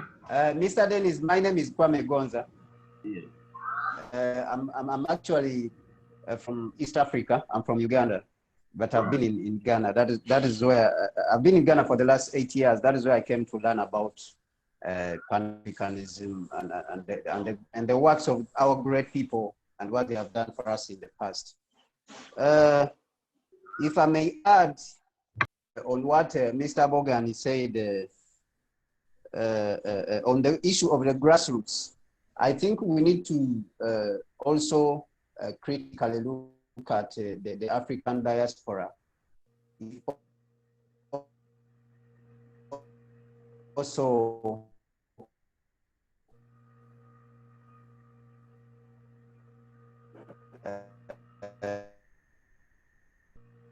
you may say maybe we could say that it states, because you look at the Black Sea Brass, and if the issue, the dream of a united Africa comes through and we unify the continent, you see that we will have the biggest nation on the planet And I believe that is actually one of the fears in the Western world, that if Africa manage that, the nation itself is going to stretch. It's going to stretch all the way to South America. And it is going to be a very, very, very big nation. So when we are talking about grassroots, I think we need to include them, and then encouraging them. One of the things that I thought about actually was one time I wrote to Econ, because I saw that he advocates a lot for Africa, and the African Americans trying to encourage them to come back. So one of the things that I thought about that maybe on the side, I think this is something which Africa, 55 states can take on. On the sides of the AU, whenever we have AU heads of states, which happens annually, we could have a business meeting on the side, whereby we invite all these celebrities of African descent. If you are talking about Oprah Winfrey, if you are talking about Akon, if you are talking all these guys, invite them, and we have identified the infrastructure deficit on the continent. So we say, you guys, put your money here. Maybe a road from Dar es Salaam to Senegal in Dakar is going to take this amount. This road will be able to pay for itself. If it is able to pay for itself, you guys will be able to make a return on your investment.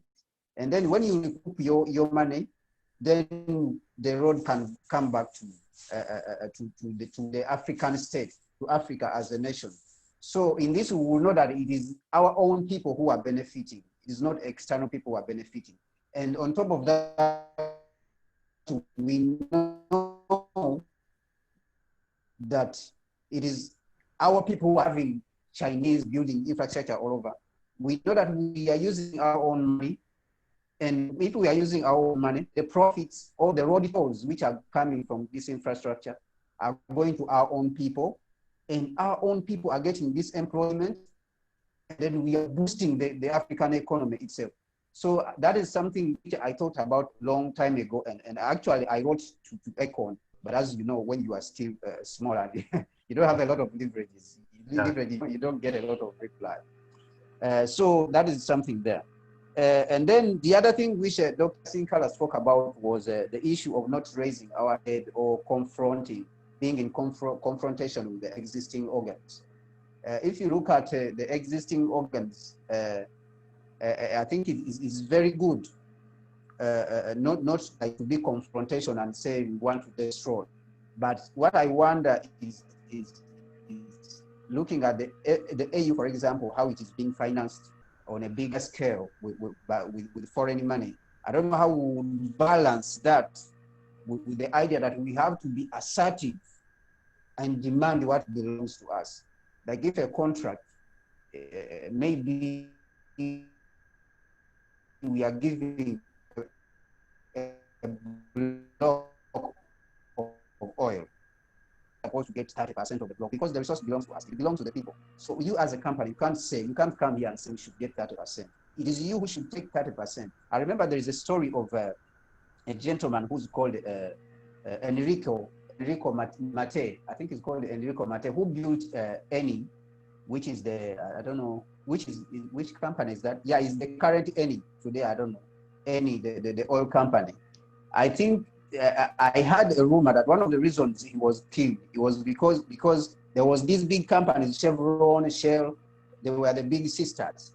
And then he passed it behind them because he wanted to build Italy to make it independent in the energy sector, because these companies were exploiting Italy.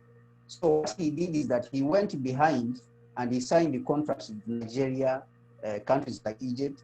And what he did is that these companies, Chevron, Shell, BP, they were exploiting the people and the country. So he said that, I'll give you guys 75%, and me as our company, I'll take care of every expense and what.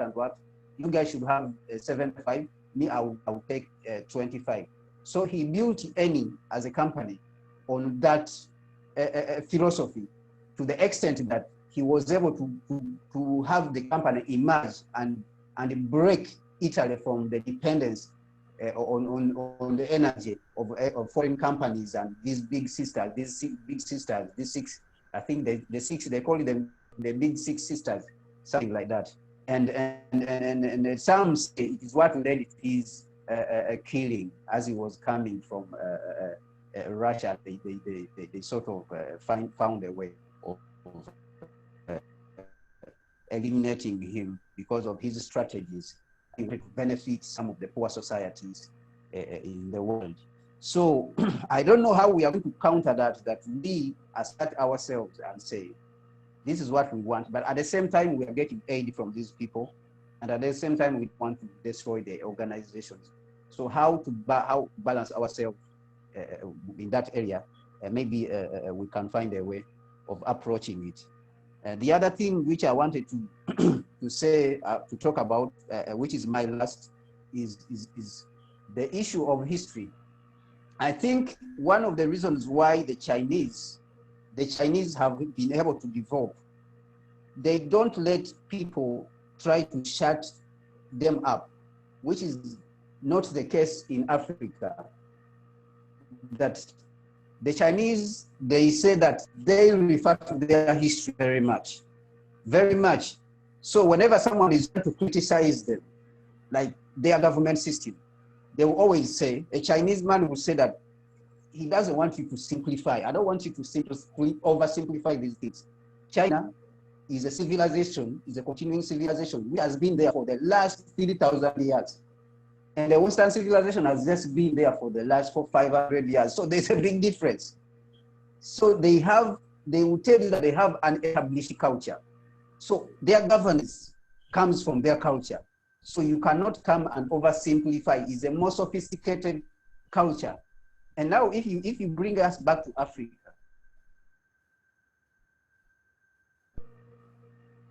I think also we need to emphasize this and say we have had kingdoms which have existed here, not just recently, but long time ago. Like if you go back to the 14th century, Britain was in chaos, all Europe was in chaos, but Africa was right. Mansa Musa was the richest 700 years ago. But also 5,000 years ago, Egypt, we have these sophisticated civilizations. We have a kingdom, for example, like Buganda in East Africa, is a very sophisticated. Even when the British came to Buganda, by the time they reached Uganda, they came to Buganda. They found this kingdom is very sophisticated. They had a parliament already in Buganda before the British came. They had representatives to the king. It was very sophisticated. So to the extent that the British, when they reached Buganda, they said that these people, they can't be the ones. That maybe there is some sort of, they said is a particle which broke off from Britain and fell here. Because these people were very organized. We go to the Zulu, we go to Ashanti. You see, when we go to Ethiopia, they say we were dumb, we were not able to create even writing systems, but we have a writing system in Ethiopia. When you come to the Ashanti, they already have a writing system. So we have really sophisticated cultures which have been here for millennia. So we need to put history in perspective, I think. We need to emphasize and we need to assert ourselves and try to shut out this noise as much as possible, even including our people who have been indoctrinated. Like, for example, when we are watching TV and they are questioning,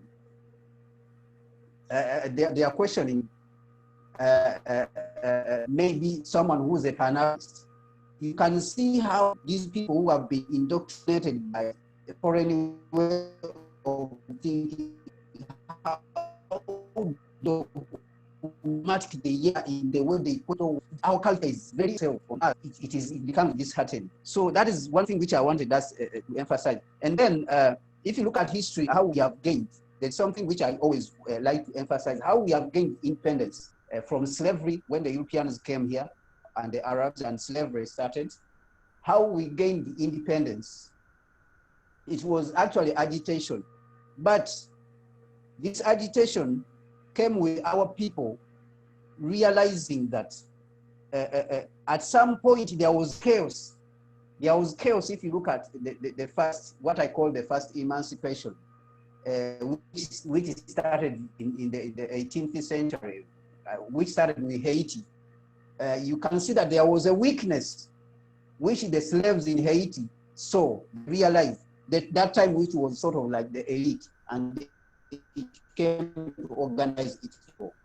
They realized that France and England, they were at confrontation. They were fighting each other. They were at each other's throat. Sorry, Kwame, if I can come in there. Because you find that, can you hear me? Yeah. Kwame, can you hear me there? Yes, I can hear you. I see that the network is going on and off. Is everybody listening? What is Kwame saying? Okay, good. I'd like you to just conclude there because the purpose of this meeting is actually the structure of forming Africa 55 states. The operation and how we're going to operate and what we must be watchful will have to come for another meeting, which will give us the overview. The reason for this meeting now is to establish ourselves whom we can put into certain positions so that we all become part and parcel of this good agenda, so that let's see your strength yourself, where on these 7 pillars, which sector can you identify yourself to operate. Let's see how Mr. Dennis as well is going to assist us by being recognized by the African Union, and how we can use their structures, which are all over the African 55, I mean, the whole Africa's 55 states, and some of them, their time and tenure is ending in few months. So these are good men and women who's been trained by the AU, whom we can appoint as ambassadors into those states to come and creating this agenda. So, Kwame, I think just conclude there quickly before we go to Kosazana, our lady who's been waiting very patiently. She's going to explode with the knowledge which she has there. We don't want her to explode on the screen. Want her to use that energy before we go to our special guest, Mr. Kode. Yeah, so let me just conclude that I think at different stages, what I was talking about history is that as we operate, as we go on, I think the speed at which we operate should also be determined by what is happening in history. So what I was talking about there was that our people have been liberated at certain points in history, and they have gotten certain breakthroughs which are strong because they have recognized some weaknesses in the system which is dominating them that time, or whether it is slavery, whether it is colonialism, and right now it is neo-colonialism. They have recognized to some point that the system is weak here. It is fighting against each other. They are fighting against each other. They are clashing against each other. So they recognize those moments and they took them very, very well. And I think we should also recognize that this moment here, there's a problem within the Western system, and there's a contradiction. There's a very big contradiction in their way of doing things, that their things are collapsing. So we need to recognize this moment and move very quickly. Thank you very much. Thank you very much for that submission, Mr. Kwame. It's very articulated, and I like the submission. I will respond at the end of the day because I want to get the general view of the submission for each and every member here. But I like the process where you talked about the AU funding. We've got a very different model of funding that will propel us to make money and do the activities that our people will mandate us without even incriminating ourselves or having conflicted decisions, that we can't make decisions because Oppenheimer's or Mr. Code or this person is funding us, so we can't do this. So there I will address that issue. Uh, my sister there, Kosazana, I think your time is up. You can go through, please.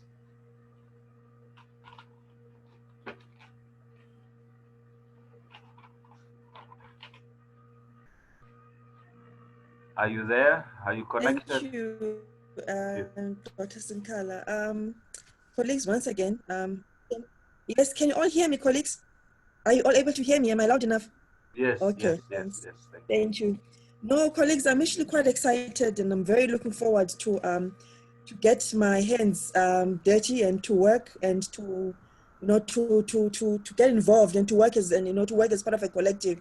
Hopefully, in one of the segments in the structure that was presented today. I do believe that I don't want to say it's long overdue, but I think the time is so pregnant for us to get busy because there's a lot that's happening in the continent from our own country right across. And I think that we are that generation that is going to be the change agents and around things for our continent.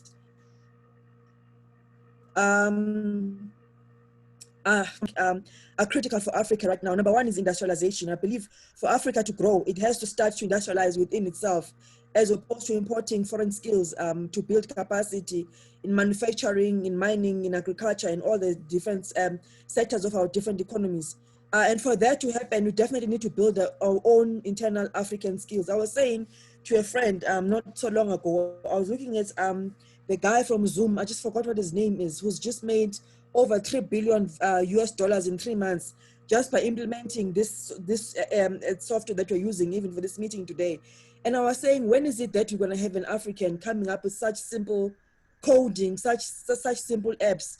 I mean, we know that these things are there, and our children can get in, and we start at this stage to get involved in 4IR and then develop these things, and we actually begin to have our own African 4IR boom, as opposed to always being users or consumers of other people's technologies, and those booms go to their respective countries. So I really believe that in terms of even the era we're in of OIR, I do believe that this is a time for us to get in and hone into those skills for the continent and start to become creators and builders and innovators with ourselves, and sell those amongst ourselves and amongst into the rest of the globe, and start to create our own African booms, so that our own African economies can can leverage on that. So so basically it's the issue of skills, it's the issue of building capacity, it's the issue of industrialization. You definitely need to industrialize. And I was saying to someone, Africa has a lot of potential. We still have our minerals, we still have our iron ores, our platinums, our coffee, our everything within the continent. And for as long as we have that and we have labor, there's still potential. We can never give up on the continent. The main thing we need to do is to safeguard our resources that we have over the years, over the centuries, have sold out to to all these different European and etc. All these global markets. So one friend of mine, Sandile Swana, was saying earlier that for as long as children are born, we can never give up hope. Because if we give up now, what's going to happen to the future? Responsibility to ensure that we create that future for them. So I honestly believe that we have the capacity, when we have the skill within the continent, and let's hone in on that during this era. And something else, we know that for any economy to grow, you need labor, you need land, and you need capital. And for a very long time, Africa has always been the labor. We've always been we've always been borrowing labor from Africa to the rest of the world, And I was saying, it's about time we start to hone in on building our own capital as economies in Africa. And obviously, we cannot run away from the issue of land. We have to address the issue of land in a constitutional and proper manner in terms of reform. But we definitely need to start to own our economies in terms of the labor that we have, the skill and the capacity, get into the issue of capital, creating our own African booms, and obviously the issue of land that we cannot keep on postponing. So I'm very, very excited, because I think we are the generation that is not going to be, complacent, and we keep talking it, but we never actually get things done. I do believe that we are the organization that's going to become the doers, and this formation that we're forming now today is going to become that oversight body over the AU, and to ensure that all these things, these beautiful things we talk about, actually take place. So without further wasting any time, that's just my intake, and I'm very excited, Dr. Sinkala. I really want to get. I was even thinking earlier on, I actually want to do this full time, even if it becomes a full time day-to-day job. I am very excited. I'm very prepared, and I'm very willing. Thank you so much, everyone. Thank you very much. That's a passion and the energy that we require, and I'm very excited that we've teamed up. And what you've discussed about Africa industrialization is a key that will give us prosperity. Many leaders in Africa does not know how to create employment. They feel that when they import things in Africa, they are creating employment. You are actually creating employment in Germany when you import a BMW and a Mercedes. You creating industrialization on the other side. So this has to be kept and controlled within the parameters. Africa 55 states is got that model that you go to the South African government or the Ugandan government or the Kenyan government. Why you people are importing toothpicks? What is the reason of importing toothpicks? Can't we manufacture the toothpicks in our backyards? Can we industrialize the 500 billion you're talking about, the COVID relief fund? Can we invest it into machinery? Yes, we can go to China to buy those machinery, which can start the sawmilling of the wood and whatever. We've got wood everywhere, you know. My last trip from Cape Town, I didn't have a flight because I was running for a meeting. To drive from Cape Town to Johannesburg, I see farms and farms and farms and farms, bare land. And now, because of the threat of farm matters in South Africa, people have just abandoned those farms. What can we do? If you look at the car manufacturing there very quickly, the components of the cars got more than 10,000 components. The car seats, the tires, the indicators, the oil, the paint. What can we manufacture in Africa for the African market? For the German market of the cars, they can use their manufacturing factories.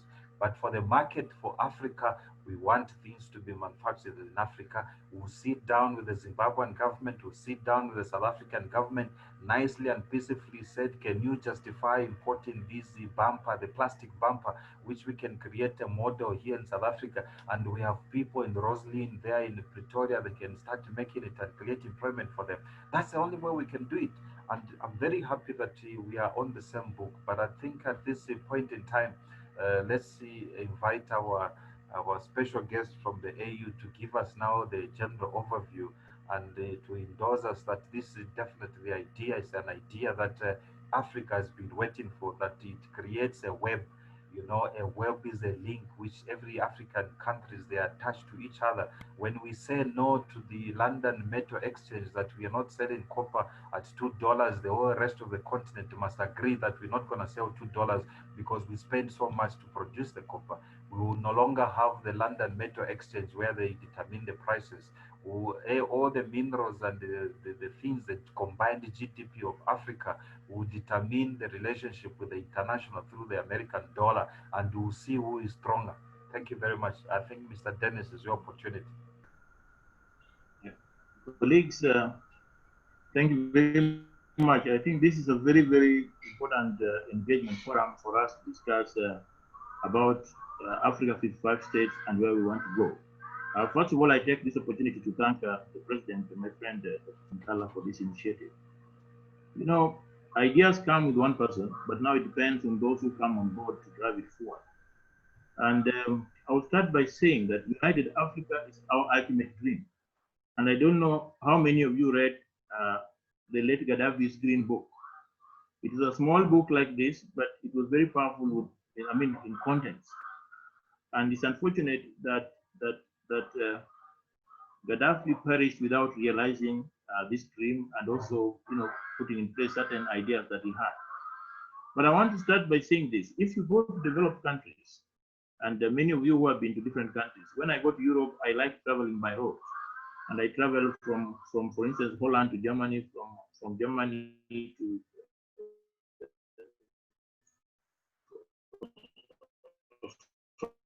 France.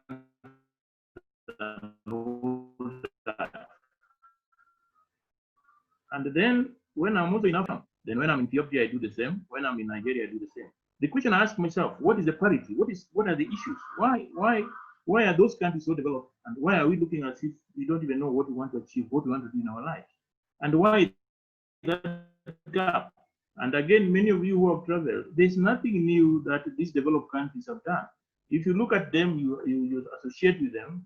And also in Japan, I traveled by the fastest train for 4 hours. And the idea was to see up to Hiroshima and all those places, Nagasaki. But when you go back to the village, what you would call a village, or the setup where you expect to see people really backward, then you try to compare with what we have here, then you see a very big gap. Basically, the answer is simple, is that we don't want to do things in the right way. We want to do things in an awkward way, and this awkward way is what is costing Africa today what it is. We are not going to reinvent the wheel when we talk about 55 African states. But I think my understanding when I listen to Dr. Sinkala is, how do we improve on what we have? How do we make Africa recognized? And I have many of these international friends. They keep asking me, Dennis, what is the problem with you people? Why don't you do things the right way? Why don't you keep time? Why are you not honest? Why are you not doing 1, 2, 3? These are things that does not even come from academic, from education. These are things that are common sense, that because you are exposed, automatically become part of our culture. Then I think my brother talked about, Bogani talked about our culture. To some extent, we've just lost our culture, and we have decided to follow certain cultures which are not helping us. But if you look at what is happening now, and look at even what COVID has brought up, I think Dr. Sinkala talked about it, it has actually taken us back to our culture. It has taken us back where we left, where we thought that was very primitive, where we stay at home, we wash our hands, you don't move around, you don't do things which are not very, so you make sure that you take care of yourself. Now that's an area that we need to look at. So for me, when I listen to all these discussions, we are just a few people who are starting up something. But I think we need more to buy the idea that we are getting into. When Dr. Sinkala shared this with me, he's sharing with others, you can see we are expanding. And to me, this expansion is what is going to determine the kind of structure that we're looking at. We are talking about continental, something that more or less rivals the African Union. And this is people driven. It is not leaders driven. And the EU is not effective. It's because it is sponsored by the very, very leaders who are committing some of the problems that we're having. So there are certain issues that they cannot touch. Like for instance, even when I commented about the situation in Zimbabwe, there are others who are saying that ECOSOC must be careful. But you see now, when there are problems affecting us as a people, it is not about being careful. It is about voicing those issues that are affecting us and how do we deal with them. So this is the point. So for me, this is a very good initiative, Dr. Sinkala. And I think it is going to expand with time. And therefore, when you're looking at the structure, then look at it as if you're looking at a corporate. This corporate, when it is fully developed, what kind of structure are we going to have? Now, what is it that we want to enhance? Because it is not just about talking and saying how governance in South Africa is a problem, or how about construction in Kenya is. Look at Africa. You will discover that all the ailing problems are very common. The problems in Kenya, the same problem in South Africa, the same problem in Morocco, the same problem in Nigeria. So the question is then, it means we can have medicine for it. Now, since we already have a structure up there by the leaders in the name of AU, and we understand their shortcomings, we know what they can do and what they cannot, people driven. And here our brother has come up with something. Let this not be just some kind of an idea. Let this African 55 states be really an initiative that is going to change Africa. I know we don't have much time, but I'll tell you, give you a kind of a structure that we have at ECOSOC. And if you look at African Union, for some of us who are there, it looks very organized within the structures, within the dreams, within the many, so many things that are going on. And when you attend the summit, which happens once in a year, and then our leaders come, even some of the leaders that we know. But sometimes I say that I would not share a platform with some of our African leaders. But now, because of my position, I had a chance to share with them. And you listen to what they say, you are surprised. Then you ask yourself the question, then why is Africa? What about peace and security in Africa? And the Muhammad, the secretary, the chairman of AUC, put it very openly and very clearly. He said, you guys who are sitting here, you know how to silence the guns, because you know where these guns are coming from. And I didn't expect that to come from him based on the way I understand the AU. But now you see that these people know where the problem is. But now the point is, why don't we find solution to them? So for me, Dr. Sinkala, Africa, 55 states will be the solution to this problem that we have in Africa. And by that, it also means that we now have to work with the continental body also to help them, because they have an issue somewhere, they have a gap. How do we fit in this gap without looking as if we are criticizing them, but without also looking as if we are bootlicking what they say, because they must give us a room to be a watchdog. He says that, no, South Africa, this is not right. This is the way to go. And this is how people want it to go. So if you look at the structure that they have, the ECOSOC itself as an organ is one of the major organs, because the African Union has about 7 organs. AUC is one of them. AUC is an organ of the African Union, which is actually chaired by Ambassador Faki Mohammed. And then there are others. Now we have ECOSOC. ECOSOC has the political organ, which is now headed by me as the presiding officer or the president. Within that political organ, we divide Africa into regions. We have Southern region, which is presented by the deputy presiding officer, and the contact person there is Patterson. Patterson is a young man who's very able. We have Northern region, which is represented by Bodani, and then we have Western region represented by Akma, and then we have Central region, which is represented by Central African region, which is represented by Amalka Dibrin from Chad. Now, that is the political structure. Now, within that political structure, we have a secretariat, which is headed by an appointee of the African Union Commission. Now, this secretariat now is based in Lusaka and is the head of all the activities and the programs that we do. Now, we as the political wing, we always consult with the secretariat to implement some of those activities that they do. Now, the standing committee brings these 4 political heads and also bring the clusters. We have 10 clusters within the structure of ECOSOC. These 10 clusters represent sectors of development. For instance, rural economy and agriculture. We have political affairs. We have peace and security. We have women and gender. We have health and social affairs. We have gender cross-cutting activities, which brings all these sports and everything else. And then we have about 10 of them. But now human resource, which is actually represented by my brother from Botswana, and science and technology. Now the idea is that this has development in Africa. So we have various chairmen presenting this sector. Now the idea of this is for these sectors, for these chair sectors, to provide ideas on how those sectors will develop. Now within that, ECOSOC has also established what we call national chapters. Now, national chapters in all the 54 African countries. Of course, we have not achieved that yet, but almost we have about 40 or 40 or so who already established a national chapter. Kenya has a national chapter.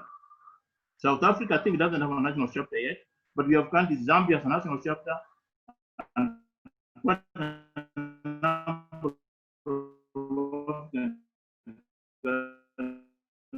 now, those countries. And the definition of CSOs in the ECOSOC statute is that the CSOs, the normal civil society organizations that we know, the non-governmental organizations, and any other non-state actor. It means professional organizations, the Africa 55 states now, and many others that are propelling various activities aimed at developing Africa. Now, the structure is very much there, but now the challenge is, are they effective? Now, that's where our problem is. And you can see that within the African Union, that is the challenge that is coming all the way from the grassroots in the name of the clusters, in the name of national chapters, all the way to the top leadership. The ideas are there. They come up with very good plans, like the agenda 63 of the African Union is bright, it's wonderful. If you read it through, you'll be surprised. But the question is now, where is the implementation? And I think this is now the entry point that we as Africa 55 states, we need to look at. Now, there's some kind of framework. There are certain shortcomings that this organization cannot deal with for reasons that we all know. Look at the situation in Zimbabwe, for instance. You know what is going on, but African Union is making a bold statement because the membership of the union is by each country, and every country is contributing. Now, one thing that we also need to look at, Dr. Sinkala, is the funding for this particular entity. Because one of the dilemmas of the African Union is that the funding comes within the member countries. Therefore, it's very difficult to criticize. If Sinkala, my brother Dr. Sinkala is financing me, it's very difficult to criticize when he's not doing things in the right way. Now, this is the dilemma of the African Union. Now, for this Africa 50 states organization, this is something that we need to look at very critically. How do we want it so that we make it independent, so that we make it have teeth, so that it can bite? And then also, how do we ensure that it works with the African Union without them seeing us? Don't forget that we are coming from member countries as Africa 55 states. And therefore, if we become a challenge to them, then it's very difficult for them to make it very impossible for us to operate. So therefore, we need them. But again, we should also make them understand clearly that our role is not to support them 100%. When they are going wrong, they should allow us to criticize positive. And this is one of the agendas that I'm championing as the presiding officer of ECOSOC. We need governments as partners in development, but we also need to criticize them as watchdogs. Therefore, those two roles must be allowed to operate. When they are going wrong, for instance, if President Ramaphosa is not doing things the correct way, he should understand that as civil societies, we have a watchdog role to criticize what is not doing. But on the other hand, if he's doing a good thing and we feel that this is what we need to partner with, we need to come together and work together. Now, this is the motto that I'm driving in as the deciding officer of ECOSOC, so that we find a way of accommodating each other. Because in many countries, we are seeing civil society are being seen as enemies of state. And therefore, it's always either the user and we understand each other's role without this initiative. Dr. Sinkala is very bright, it's very good, the way to go. It's good that we have a pillars. The people who are here are part of the pillars of this discussion. And also in his presentation, he looked at pillars. But when I looked at that pillars, the issue that is affecting government, affecting Africa today, what is interfering with the development in Africa today is basically governance. And if you look at the pillar that Dr. Sinkala brought up, the three are actually within that governance structure that we're looking at. If you look at corruption, it falls there.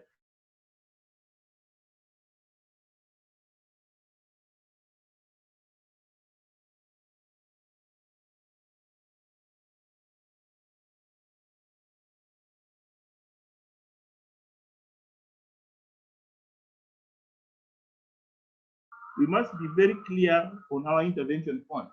What is it that we want to do to ensure that, number one, people understand that there's an organization which now wants to poke people into thinking reactively.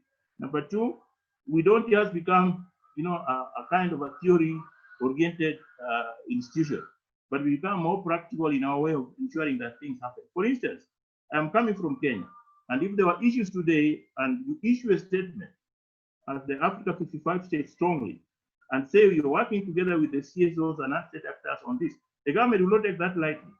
And also when you write to the African Union, like what Dr. Sinkala did, and say, look, this is wrong, and this is not the way things should go, we need African Union to take a position. They will not take it lightly.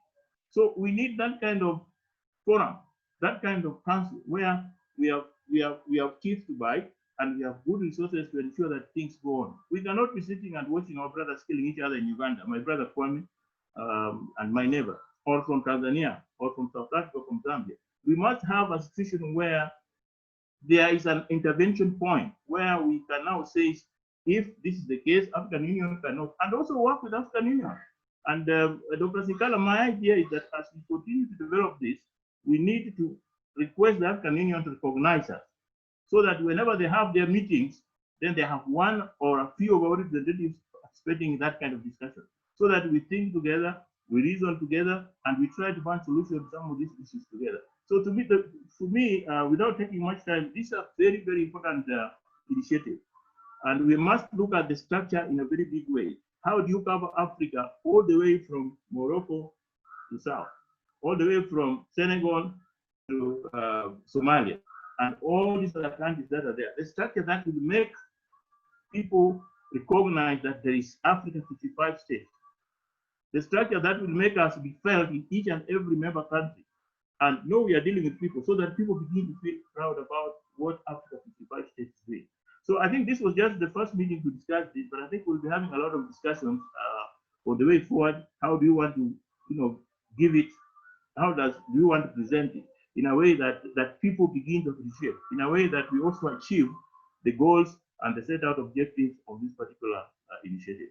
So, Mr. President, that would be my roundup in terms of looking at what we are looking at. But of course, if there's a question that anything that we can put our heads on, then feel free to post it or to share it across.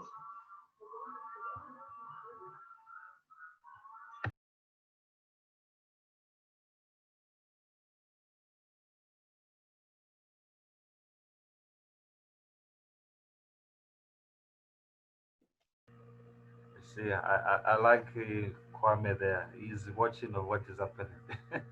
I was actually testing if you are watching. My microphone was off. My brother, Mr. Dennis, thank you very much. And we are actually blessed to have you onto this platform because you give us an inside view of AU. You know, AU has been very difficult, like I've mentioned to you on numerous times. Here in Midrand, we've got Pan African Parliament. You know, I've tried for about 15 years. I cannot access there. The president, current president, Mr. Roger Gondo, is always out. I think he's from Sierra Leone or Liberia or one of these countries from East or West Africa. But also the system there, the general public of people like Bongani, who is in South Africa, if he wants to go and do any say in Pan-African Parliament is not allowed. You know, the system only allows the members of parliament who are appointed by the government of their state to go and present themselves there. And it's made up of the ministers. So, you know, we cannot fight it. I used to fight AU, but I realized that we can always work with them. And you have been there, you know, we will get use of what you have actually said. I think the most important of all is being recognized by AU because AU is a big umbrella and it's got that influence. Um, if we say we've got a representative in West Africa, Kwame there, please AU give us give him credentials to sit in a meeting on governance issues in West Africa. He's able to go there and sit in that meeting and also participate and advise. If we have an issue in Uganda, you know, we've got Nkosazana who is around here nearby. We'll tell her, please, can you fly to Uganda there and preside over this with the credentials of AU. That's what we want, you know, because we can't fight this system. If we fight the system, they will see that we are a problem. We are not helping them. But if we start working together within their realms, they will actually invite us, you know, that we are doing actually very good. In fact, they've got some maybe budgets or things that they need to put across, but they can't say it. You know, I was discussing with my brother Dennis the other day on the phone that you know Paul Kagame is built Rwanda on a very good note. Imagine coming from a disintegrated society of the Hutus and the Tutsis fighting in the genocide where more than 1 million people died. We don't know if it is the Hutus or the Tutsis, but these people, they were killing each other. When he came from Uganda, he was in the Uganda army. Yoweri Museveni actually appointed him as a general there, but he had the spirit of going back to Rwanda that I'm the only one who can go and try and assist there. But he had no ambitions of being a president. You know, his story, when you sit down with him, you actually feel very interested to listen about it. They appointed another one who was president, but he stayed only for 1 year. I can't remember his name. If you check the history, it will show you that there was another president who was there within the Paul Kagame's sector. And in 2000, by God's grace, Paul Kagame, the general, the slim and tall, became the president. And he said to everybody there, I don't want anybody to be start calling the Hutus and the Tutsis and the whatever. I want everybody to be calling them Rwandanese. You know, that's how he brought up the unity and holding people together. And you see, if you I was telling my brother the same thing that I haven't been to Kigali. I want to go there. He said he's going there to on holiday because there's skyscrapers. There's you know, the place is clean. That's what we want to see in Africa. You know, we don't want to call somebody the Zimbabweans, the Ugandans, or whatever. Everybody's an African. You know, I was listening to President Nana Akufo from Ghana. You know, he was saying if you hear the song by the Jamaican singer Peter Tosh, he said you don't mind where you come from as long as you are black, you are an African.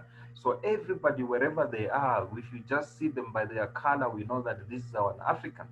So this is a very good platform that we choose ourselves to be active, in terms of trying to change the status quo.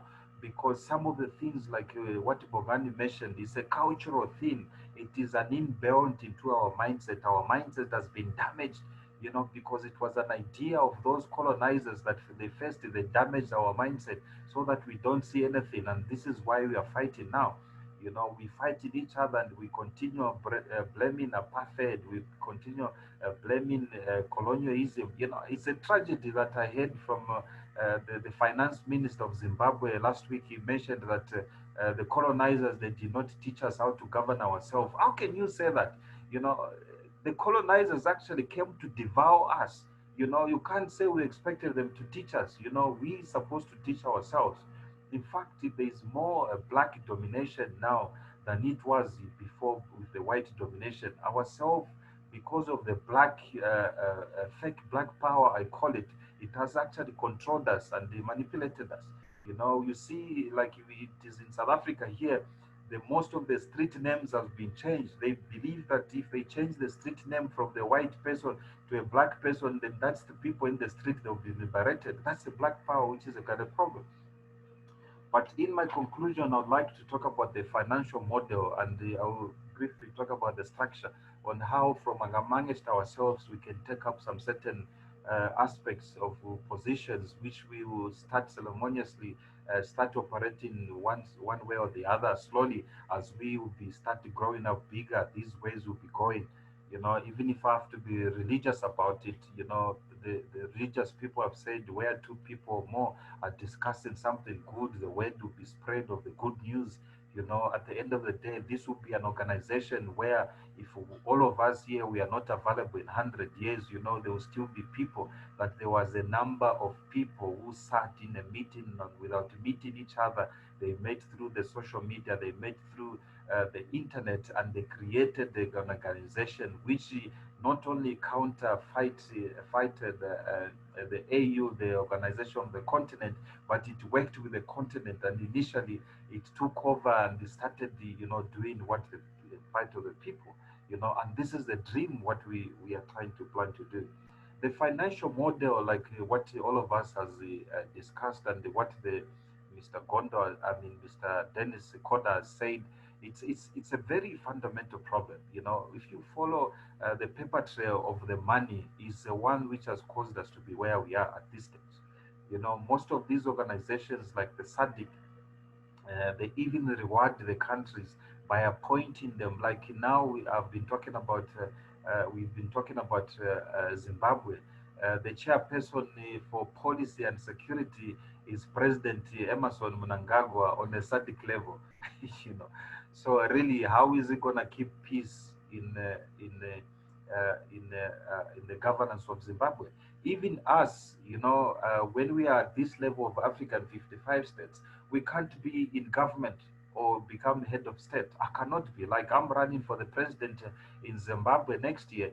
I must choose. I can't be a referee and a player at the same time. How am I going to create a watchdog to be watching myself?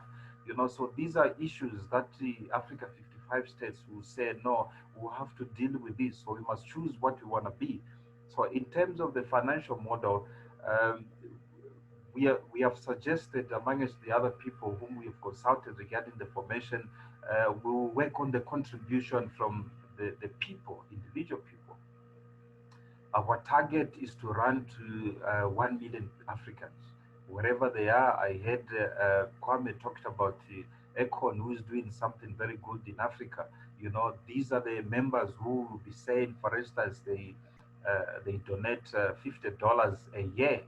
$50 a year by 1 million people. Already we've got $50 million, and $50 million, it's a lot of money that our activities as African 55 states will pay our salaries for our time of participating to do something which is good for the people. And as well, we'll do activities in terms of implementation, building schools, or any other sectors which we might feel that can be done. If you remember very well, there is more than 1.6 million NGOs in Africa. There's Oxfam, there's USAID, there's many of them who've been claiming that they're helping Africa. The question is, are they helping Africa?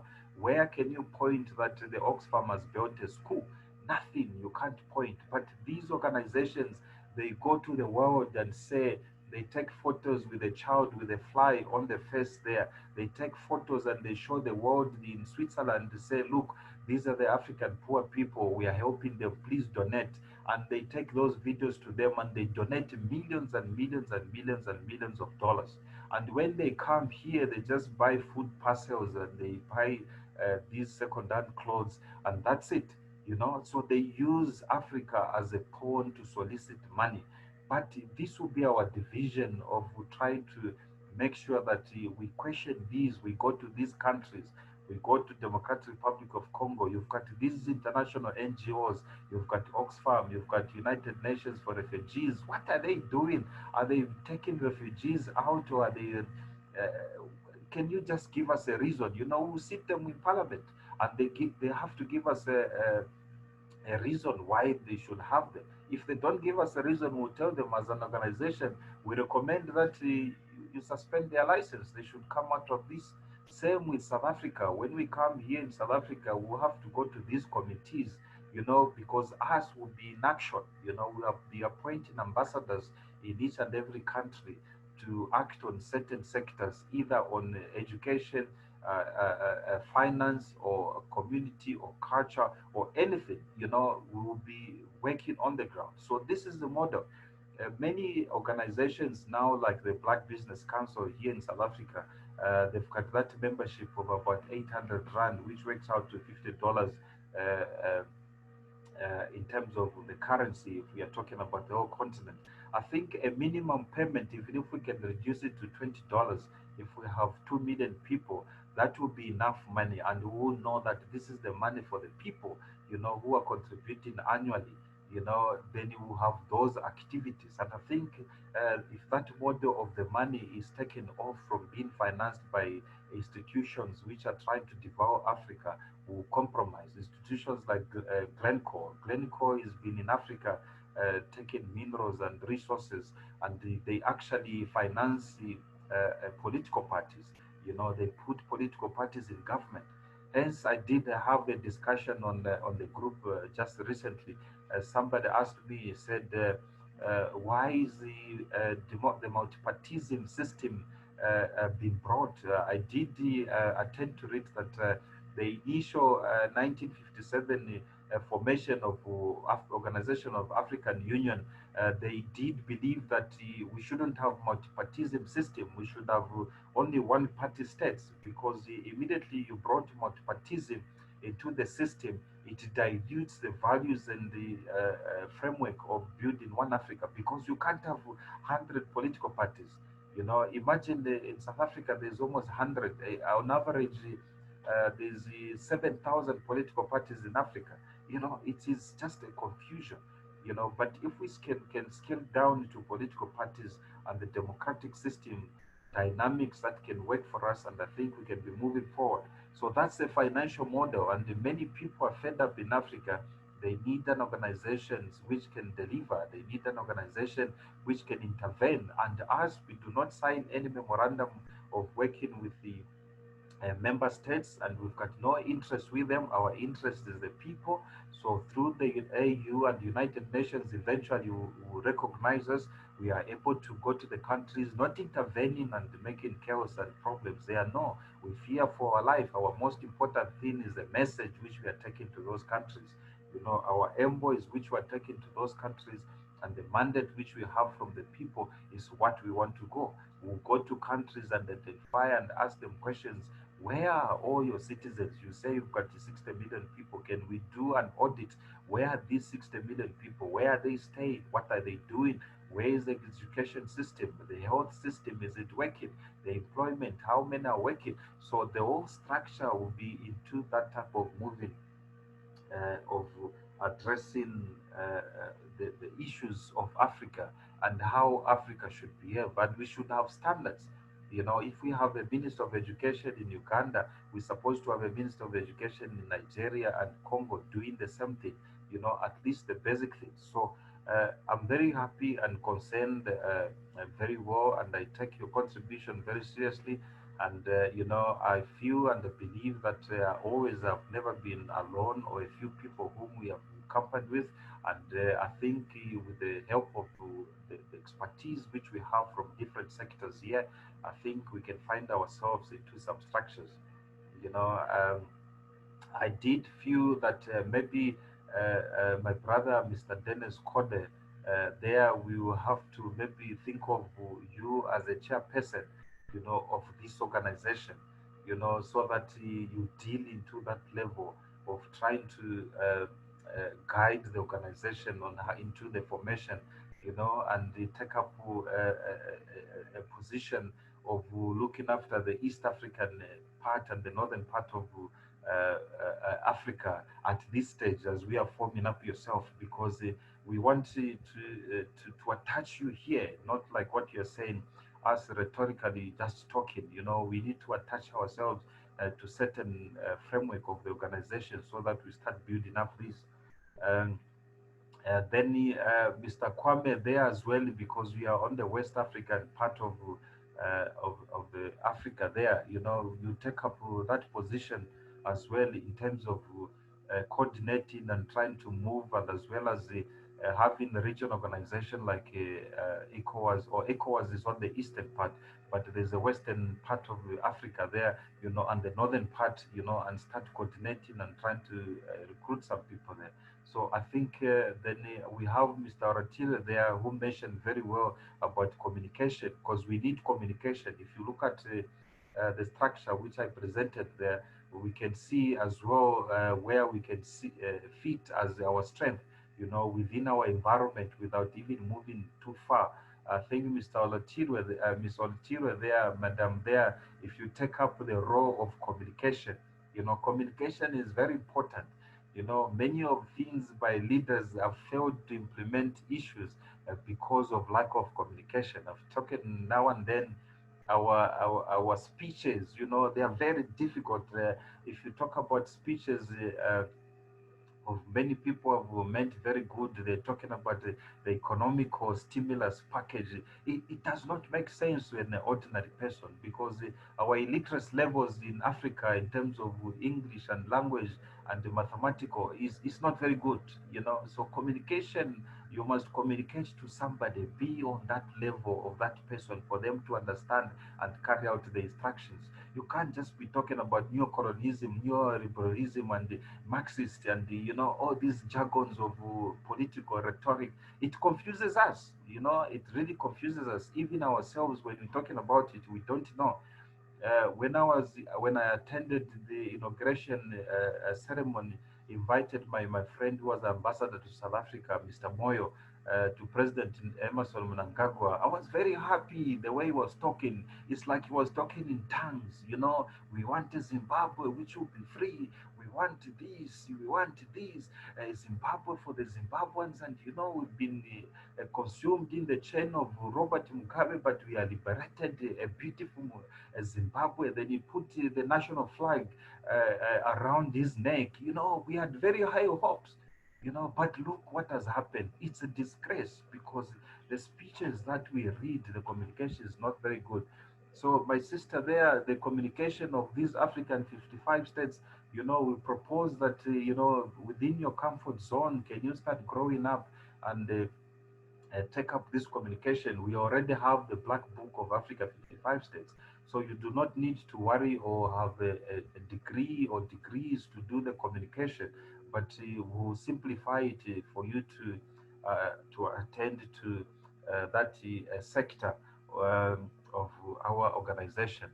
I come now to, I don't know why I'm coming to you lastly there, my lady there, Miss Ndrovu.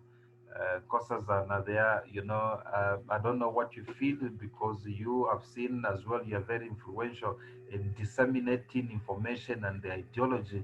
So we want to lump the whole idea of African 55 states in your hands, to explain to the people on what this is all about. I think with your energy which you have there, I think it will benefit. And to you, it's a passion You know, I do not want to die with the knowledge that I've acquired myself. If I die like this, you know, it will be a disgrace to my creator I believe in. You know, I like to disseminate the information to the people, talk about the good news, talk about this, and hence would like you to capture that sector, you know, in terms of disseminating the information onto the continental level.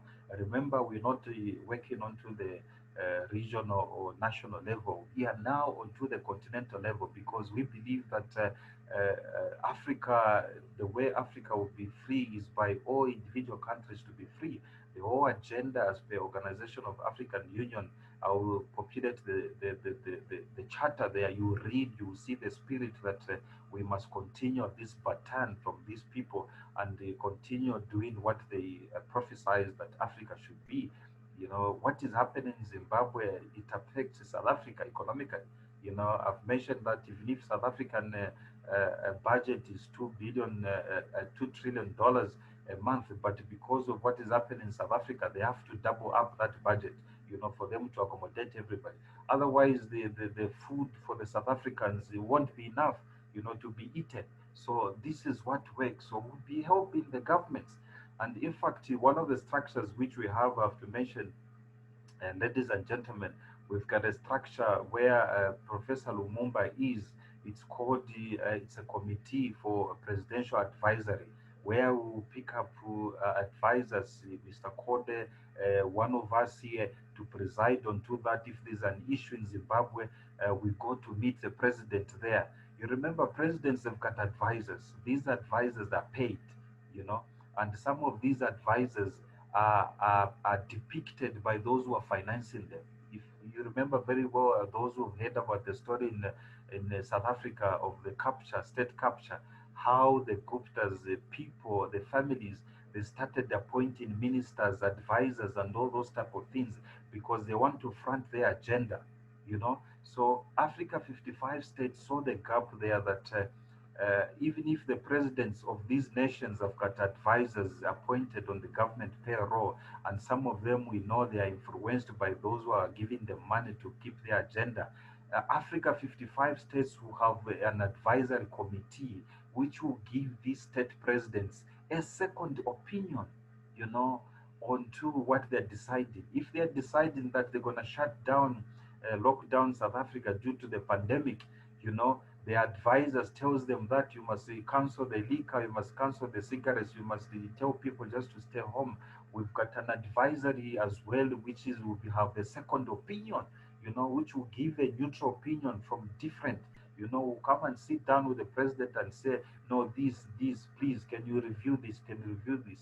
You know, that's how Africa 55 states will be working.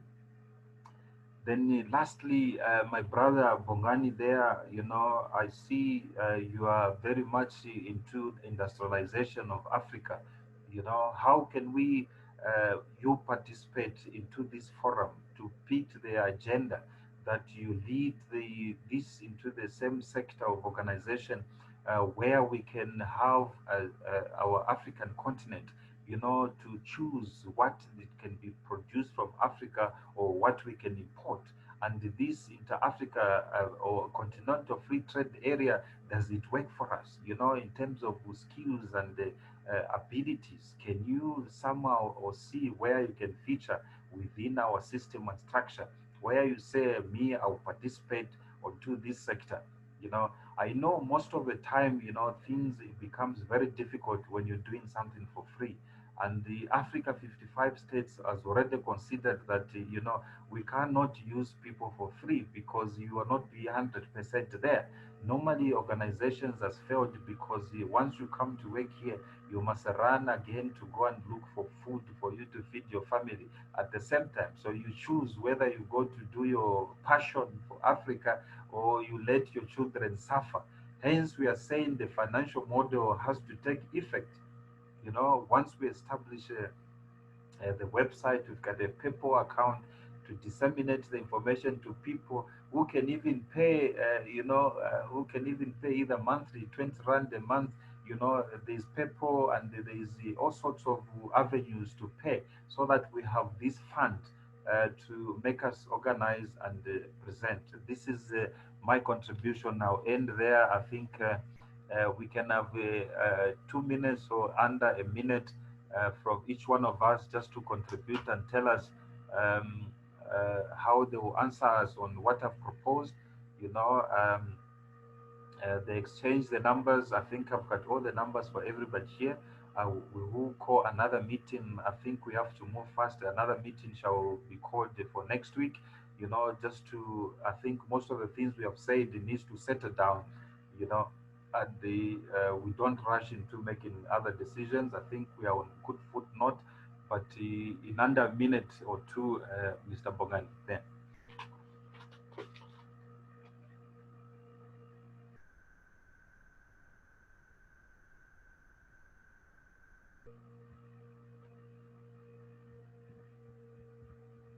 Let me just disclose, besides being involved at Nelson Mandela and of course University of Lagos, the Nigeria-China trade, and of course my other things, I've got an organization that I established as well, like you sort of doing maybe at a lower scale.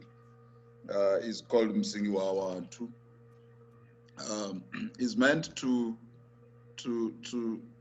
enhance the intentions of the Africa Continental Free Trade Area. The organization is founded, of course, is registered in South Africa. is a non-profit organization. It focuses on two areas. One is advocacy and trade. As you were explaining to me, I tried to figure it out how this thing is going to work it out. We're not much on the political side of things, like getting to AU, getting to sovereign countries, and et cetera, et cetera. But we're more on the value chains, making sure that we build a grassroots entrepreneurship base. We drive entrepreneurship as a totem of our societies. So that's what I'm saying. Is Swahili is a foundation of the people. So it's actually fairly new. It started probably maybe the way you do it sometime last year. We finalized, I mean, we've got a committee there, etc. So I will imagine, because I don't think we conflict, your organization, I think it looks from the position of direct advocacy from the African Union, if I get you right. And then from that power of the African Union, you go down to sovereign states, with, of course, the association that I think was Dennis Konde gave you. That's very powerful. So therefore, your voice is listened. Now, who's going to pay your bills? The way I understand you is because you are doing such a wonderful job. The membership, the people will pay you so that you continue doing this, because you already forged relations with the African Union, with the established. I mean, you've got, that's very strategic to have Dennis as a chair. I believe as such, you're making him a chair, and so that at least that establishment within the African Union. Now, ours, that is Meeting13820, is we don't really deal with individuals. We deal with companies that are driven by African people as entrepreneurs, and they form part of us so that we don't lose out on the opportunities that might potentially be there of the African free continental free trade area.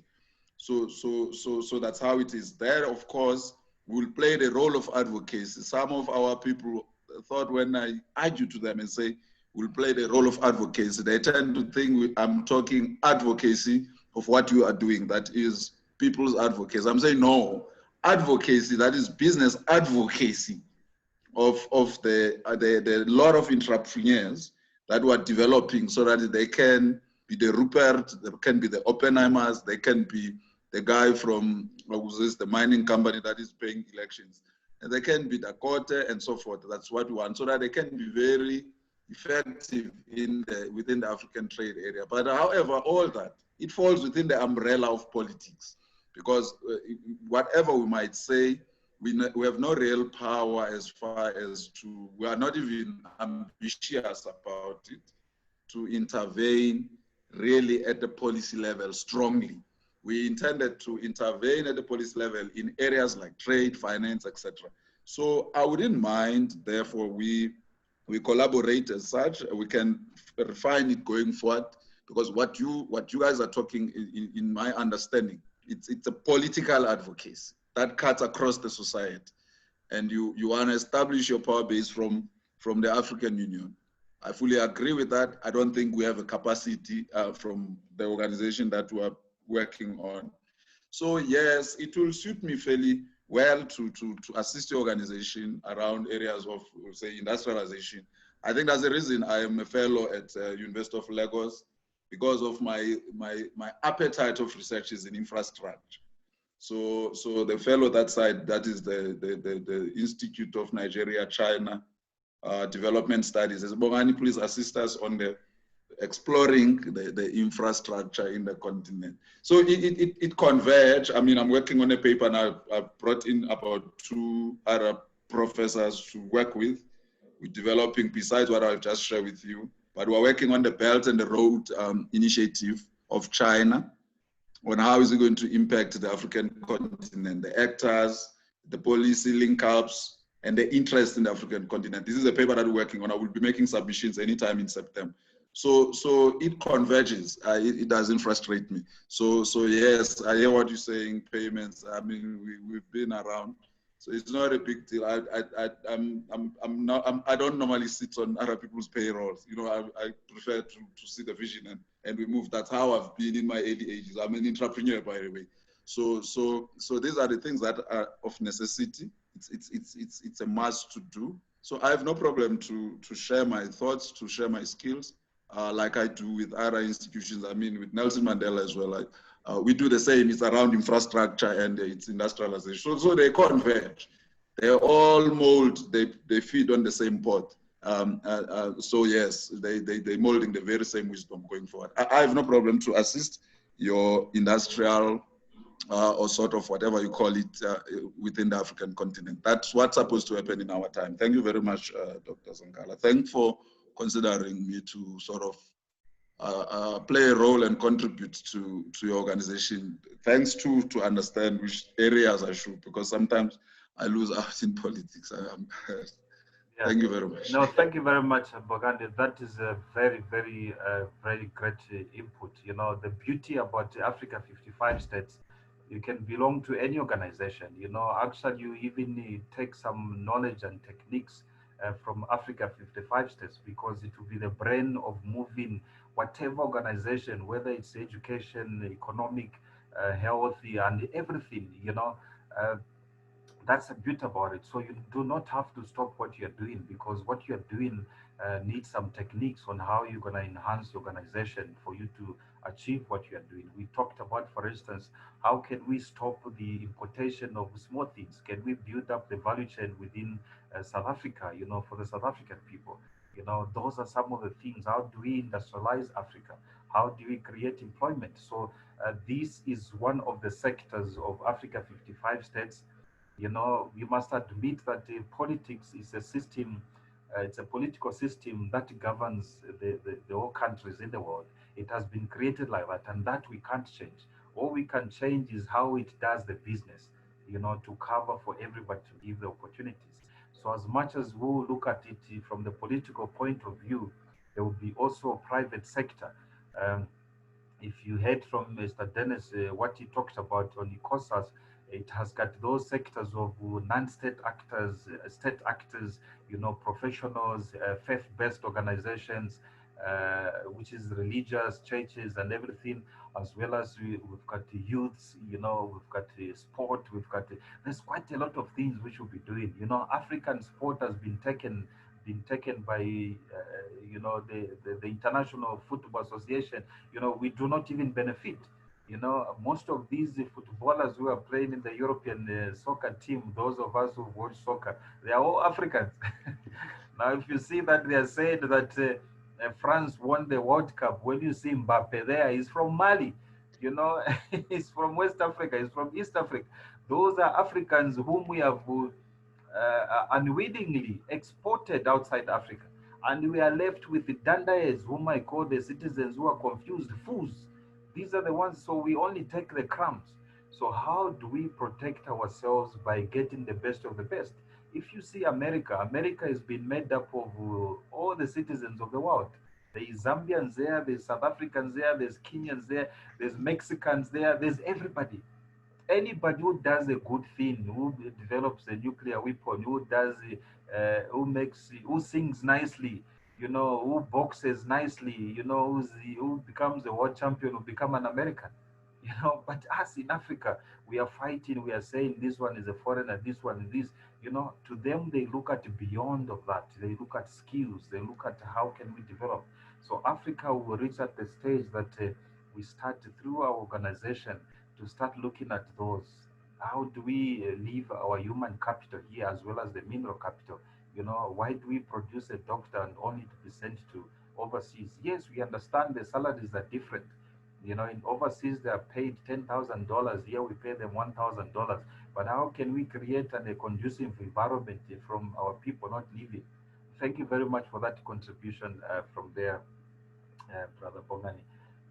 Listen from our sister there, Kosaza. I think she's nodding the head. She's in agreement, which I like when people are in agreement. This is actually very fascinating, and I'm very happy that what we're talking about is what people thought it is impossible for Africa to do. These people who have colonized us, who has made us to be here, anything of unity, of something good, they've always said is impossible. Because they are scared that if Africans unite, they're talking about Africa's got 2,500 tribes, how are they going to speak to each other? We said, they say it is impossible because that's their threat, but us now, we have started now agreeing and talking about these things. Why is it like this? Why is Africa, they say it is poor, but the resources and raw materials are coming from Africa for uranium to make cell phones and weapons and all those type of things. Kosaza, let's hear from you. Firstly, Dr. Sinkala, thank you so much. It's really it's my humble privilege to to find myself in such a powerful structure to serve the continent. I'm really humbled, Dr. Sinkala. You have no idea. Thank you so much. And then the role of dissemination is quite okay for me. I understand it as more of a public relations kind of a role, where you disseminate information about what the organization is about, the goals, the vision, what you intend to do. And also, I think to some extent, whatever decisions that you take in this forum to be able to be disseminated across the continent in various capacities, either in parliament, either in each of the member states, through the different, if I'm getting it correctly, and I think I'm quite capable of actually being able to handle that. It is my passion in any case. So I accept. I'm quite humbled, and I know it's also a huge role. It's a huge, massive role. Because it's not just regional, as you said, or national, but it's across the continent. And to make sure that we drive the message of what we intend to do through this organization via that portfolio of dissemination. So I'm quite privileged to have and honored to take up this role. So I'm quite happy. And then one other thing that I wanted to talk about is, in the issue of funding, just to digress a bit, I wanted to find out, are we not limiting ourselves if we are only going to be supported financially through membership funding? Can we not look at other avenues of maybe how we can generate revenue for ourselves? For example, having our own newspaper, I'm just making an example, publication as an example, and a whole lot of other internal businesses that that are doable, that could generate us our own revenue that's independent of the funding, as well as obviously I think let's be open to sponsorships as well, but have governance mechanisms internally to in terms of when we do receive sponsors, who do you accept it from and not. So let's have some form of a funding strategy. For example, if big business, probably in Africa, would like to sponsor us, even if it's a once-off, I think let's be open to that over and above just the annual or monthly membership per se. So let's just not limit ourselves in terms of that, but obviously we'll have to apply our minds in terms of our integrity, our values, and etc., of who we actually accept funding from, and keeping that line of independence of what our role is. But I think nothing stops us from accepting funding from big business to enable us to push what we require to do, as long as we know we have all the checks and balances with regards to that. And obviously, over and above that, having our own mechanisms internally to actually generate our own funding ourselves as an organization. I think it's actually perfectly legal and especially really fine. But in the nutshell, I'm quite excited to to work with the entire team, and also my role as well. I'm actually quite happy and very excited. And I already have ideas in my mind of how I see us doing how I see me playing the PR for the organization, and working together with the AU, etc. Thank you very much, Dr. Sinkala. Thank you very much. Very profound. I can only feel the energy there that, which is connecting there in the spirit. And I think this is what we want. We want to have problems solved. We can't have a situation that we fail to solve the problems. Our civilization now, as people in the world, has advanced. Imagine flying in an aeroplane of 500 people off the ground, without poor visibility. How does a plane manage to fly? And we are failing to make decisions or to cover for the people or to find a cure for medicines, and all those type of things. But I'm very excited that you have accepted that offer, and I think you do very well. We can communicate and do whatever, and I'm very happy on your submission in terms of funding. The primarily funding is membership. That's what all organizations say. But we are open to businesses. Imagine we've got a big funding like Econ says is going to fund us because we're a good and legit organization. Is going to give us $10 million. That $10 million, we cannot consume it. It's a lot of money. What we'll do is we buy either a business or a shopping center or properties to have a return on investment, or do some electrification or any other project that can sustain us. What is important is self-reliance. What we don't want is to be funded by those people who wants to take advantage of Africa, because in that way then it compromises our decisions. I know it's difficult, but we have to create a system that yes, we need the money, but not blood money. We don't want blood money, because what we are doing is something different. We want the money. If we use it, then we know this money is being used for a good purpose. I do open up, and I'm very happy with the submission. That is accepted. That will get sponsorships as well in terms of accommodation. For instance, if we say we are sending you to Ethiopia, we're sending you to Addis Ababa to go to attend a meeting in New York, Geneva, for instance, AU summit, or there's a lot of activities. What happens during the end of the year? Because we'll be working through these structures. How do you get the flight? How do you get accommodation there? So there, where we say, okay, write a letter to South African Airways or Virgin Atlantic. Please, can you sponsor our ambassador? She's attending a meeting in New York or whatever, to facilitate for you to go and just take that message that the people in Africa or the people in Zimbabwe or the people in Nigeria, they want things to be heard. You go and stand in the United Nations platform and say it, you know, because all these organizations has given a lot of people platform, but we don't use them. I remember listening to a young child in the United Nations said, we do not want to be helped on handouts like beggars and whatever. We want to participate in the economy, because aid, last time I checked, aid is AID's assistance in distress. Are we all distressed for the rest of our lives? So these are very good, important aspects of what you've said. Um, Without taking much of the time, I know we are consumed now with time. I'd like to take Oratiro there to give her space there in terms of communications of her passion. We want that energy of communicating with people in the language they understand.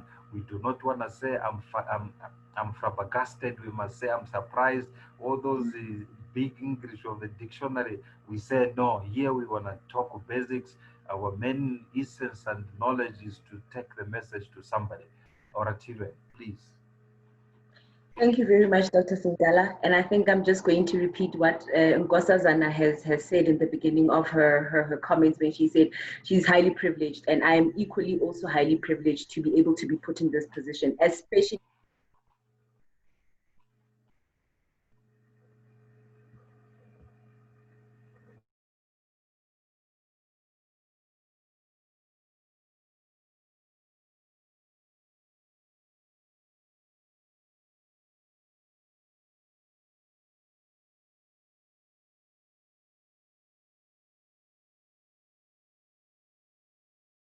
of the AU to the communities except for communication? How do we communicate a united Africa? Because right now I get a feeling that even on this panel, we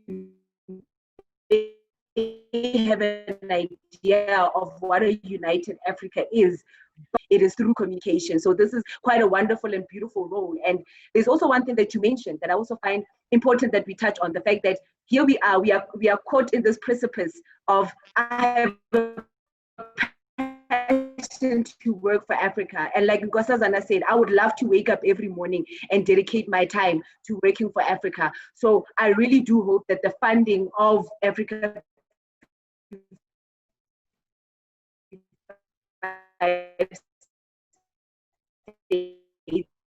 is something that is worked out and figured out, so that Ora Dilwe can be fully committed. Because of right now, it's a case of, oh, okay, if it's a case that I have to give my time for free, then I think I can look at Africa 55 states after 5 o'clock, you know, after I've attended my is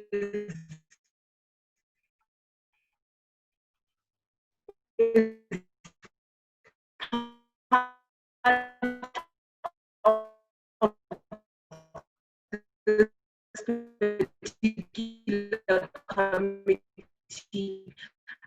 I really do hope there's something that I can do in order for us to get that understand. So yeah, I'm highly privileged, and I really hope flag that ambassador here. I'm an ambassador of the Africans. Thank you so much, Dr. Sinkala, and thank you everybody for allowing me to voice and to speak. Thank you very much. That energy,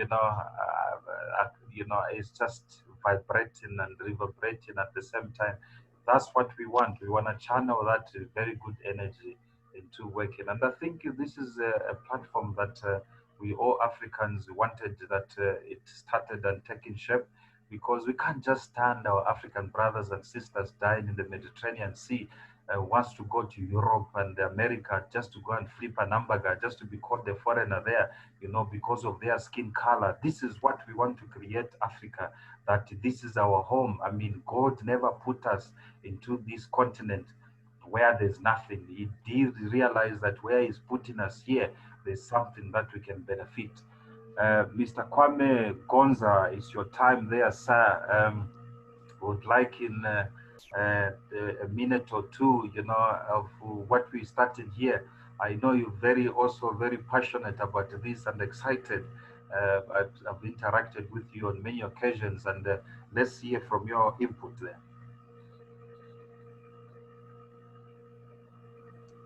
Mr. Sinkala, Dr. Sinkala, I'm also, I must say, when I started learning about Pan-Africanism and the work which was really done, I've really been good to speak for other Africans. I really don't know how he divided his time. So I felt that I also have to be able to contribute something. I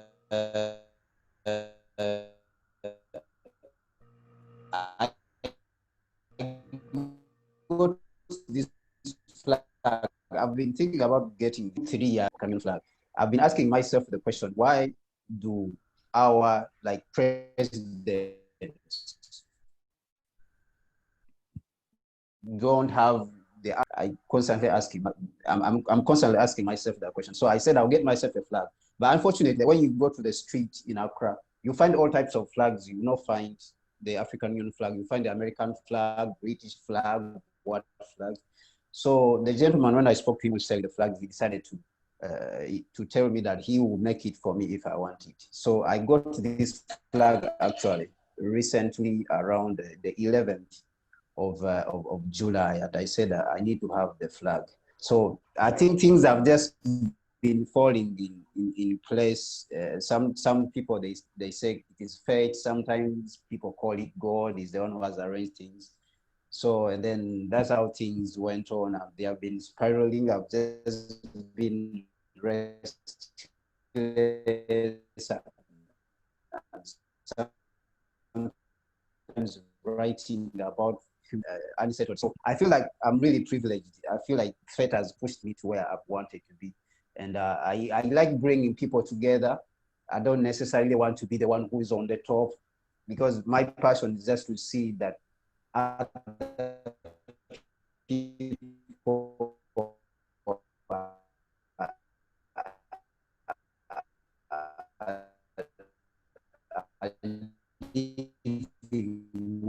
as Africa, who can put us where we need to be as Africans, who can drive us, the industrialists, the business people, the lawyers. We need all these people on board for them to come together. So on that note, since I'm a mechanical engineer, I believe I will be working a lot with the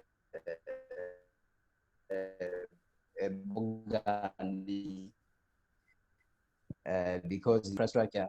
I was speaking, Dr. Sinkala was speaking to Dr. Rosenhall, who's trying to put up a bullion bank of Africa. And I was telling him that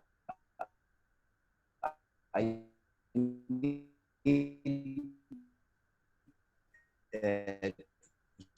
start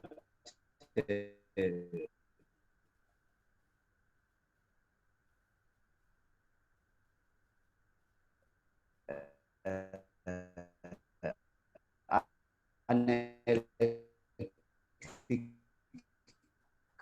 car company in Africa, like how electric cars are springing up in Europe and America. And he told me I need to get my.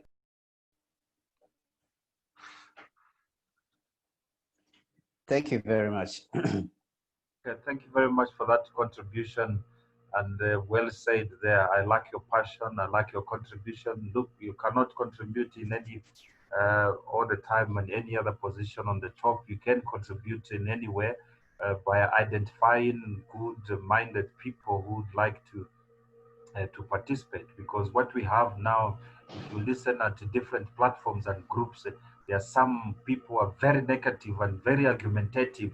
You telling them that this is in the night. No, are you sure this is not in the night? You end up actually not solving anything at the end of the day. So as much as we have angels on earth, as it is in heaven as it is here, we've got also devils around here. We must be able to avoid, and they see that these people cannot change them. The only thing which will change them is the generational.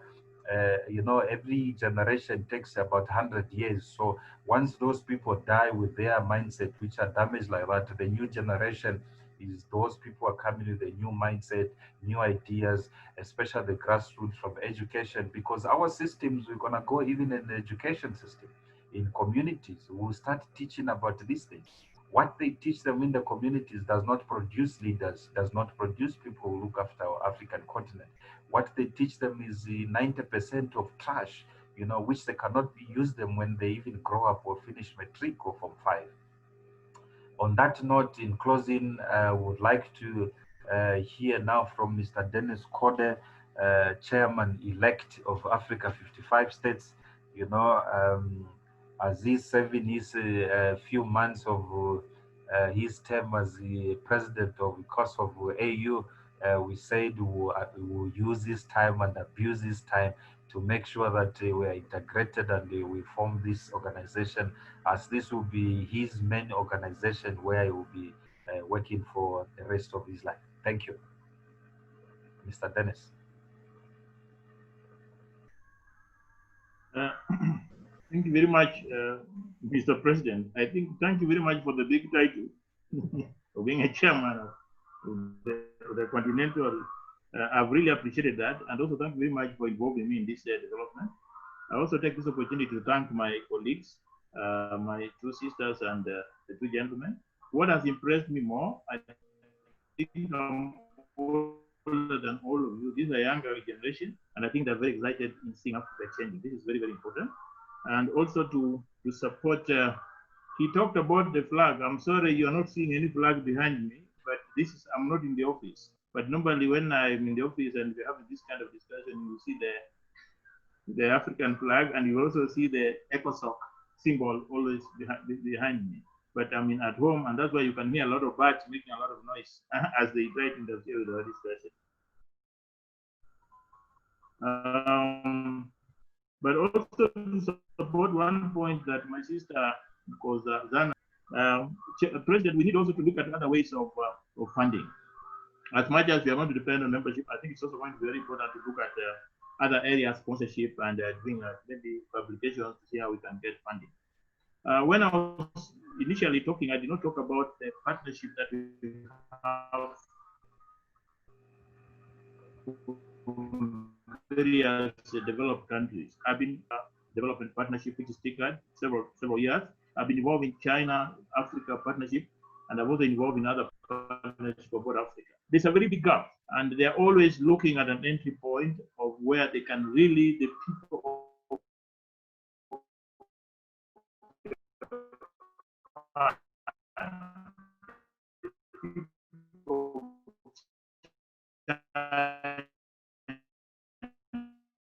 the people of different countries can engage. This is an area that if we look at very critically and project ourselves well, then we'll be able to find an entry point. Because every time when I attend those meetings, Africa doesn't have any agenda. Very unfortunate. When I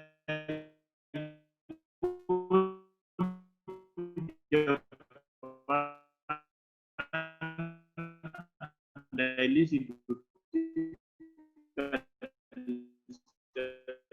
Japanese, the entire government of Nigeria, how do we project ourselves in a way that we also attract some funding, we attract some engagement, but not compromising what we stand for, but not beginning to look like we are puppets of certain individuals, organizations. No. So I agree with you, my sister. Without funding, like my sister Oratilwe says, there's no much activity that is going to go on. So we need funding. We don't need to start something that will be, stuck at some point, but we need to move. So, Mr. President, here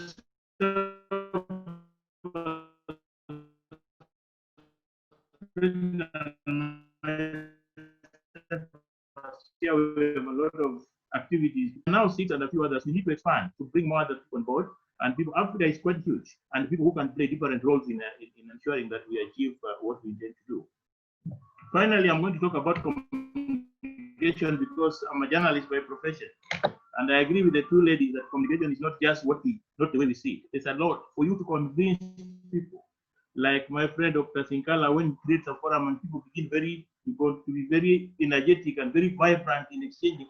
And I like your patience because sometimes I can see you respond and you intervene, which is very good. But that itself is a very strong communication. And social media is very, very important, and the mainstream media. And I thank President for this because I've been seeing how the people react.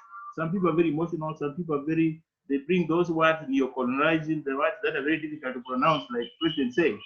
But I think these are learning steps that we need to now, how do we base our communication? And communication, the simpler, the better, so that people can understand, people can digest. Those jargons, you leave them to scholars like Dr. Sinkala. But the real information that the ordinary African, the ordinary person wants to associate with is the simple English that they can easily associate with and they can understand. So that's an area that I will also be supporting, as part of this initiative, so that we make sure that we are not misunderstood and we get to establish good rapport with the right kind of people that we really want to get on with. So, Mr. President, again, I'm so happy that you have initiated this, and my colleagues who have got time to attend this important meeting today. You are young, the future depends on you. As we have done a bit of us, we are very frustrated as we see Africa still deteriorating, but we have a lot of hopes in the younger generation, like the people that I see here, so that this continent can move to another level. We did not talk about the political parties, but the political parties is a place where there is mess. And there is mess because political parties are not ideologically driven. These are vehicles to get certain people into power. Now, this is where we have the biggest problem. But the moment Africa will start to have political parties which have meaning, political parties which believe in certain ideologies, then Africa will begin to change and will begin to Okay, now these are the areas that Mr. President, I think we'll look forward into finding avenues of intervening and seeing how do we begin to change people's perspectives? How do we influence political participation in various member countries? Like next year, there are countries, including your own country, influence so that people begin to see politics. Not that because I want to be president, I use this stuff to go, and when I become president, that is that. This is where the mayors of Africa starts when it comes to political leadership. But these are some of the challenges that I think with time we'll be able to look at, we'll be able to find ways, we'll be able to seek advice on opinions on, and see how we can intervene. So, Mr. President, thank you very much for this. And also the council, which you are asking my friend and brother, Professor Lumumba, to be in charge of advisory, presidential advisory council. This is very important because I think our president also needs guidance.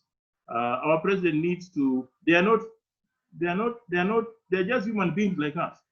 And I think they also need to have different opinions, people who can talk to them openly and easily without, feeling like, you're a psychopath or something like that, so that they know when things are not going right, so that they know that this is the right path to take. So I think these are some of the areas that we'll be looking at as an organization to see how best do we make ourselves felt and what kind of agendas we drive on. So I again take this opportunity to thank you so much, Mr. President, for organizing this, and please continue to organize this kind of discussion so that we continue to brainstorm and we see, make sure that we're on the right track. Thank you so much. And something I've not said is that I will, as soon as we get recognition by the engage as ECOSOC, because ECOSOC deals with the people. So this will continue, and as soon as they give us that occasion, we'll even expand it further so that we can really work together as people-driven organ. Thank you. I want to ask a question. Can I ask a question? Yes. Dr. Sinkala? Okay, I just want to understand, to what extent are we going to require security as a collective, as a team? The reason I'm asking this is because, obviously, like what you said earlier on, we know that the Western imperialists do not like the African agenda. They don't like Africans to come to a point whereby they're forging a unity, they have an agenda, they have a vision, and they're now beginning to rise within themselves. So to a certain extent, even our organization as Africa 55 states is going to be a huge threat. So to what extent are we required to probably look at maybe having security, maybe not immediately, but when we start getting operational and moving on to do our work across the continent, and when we travel overseas, etc. I'm just thinking about issues of security, intelligence, and all those kind of things. Because I mean, if you look at people like Libya, they wanted to unite Africa to the AU, Mohammed Gaddafi, Saddam Hussein, etc. And all those political heads, all those figures became huge threats because the West understood exactly that once Africa gets the message of emancipation amongst itself, it becomes a very strong force. And then if we forge that hedge of collaboration amongst ourselves, then automatically we, even ourselves as individual figures, will become a threat. So to what extent would you require security for the work that we're going to be doing to this organization?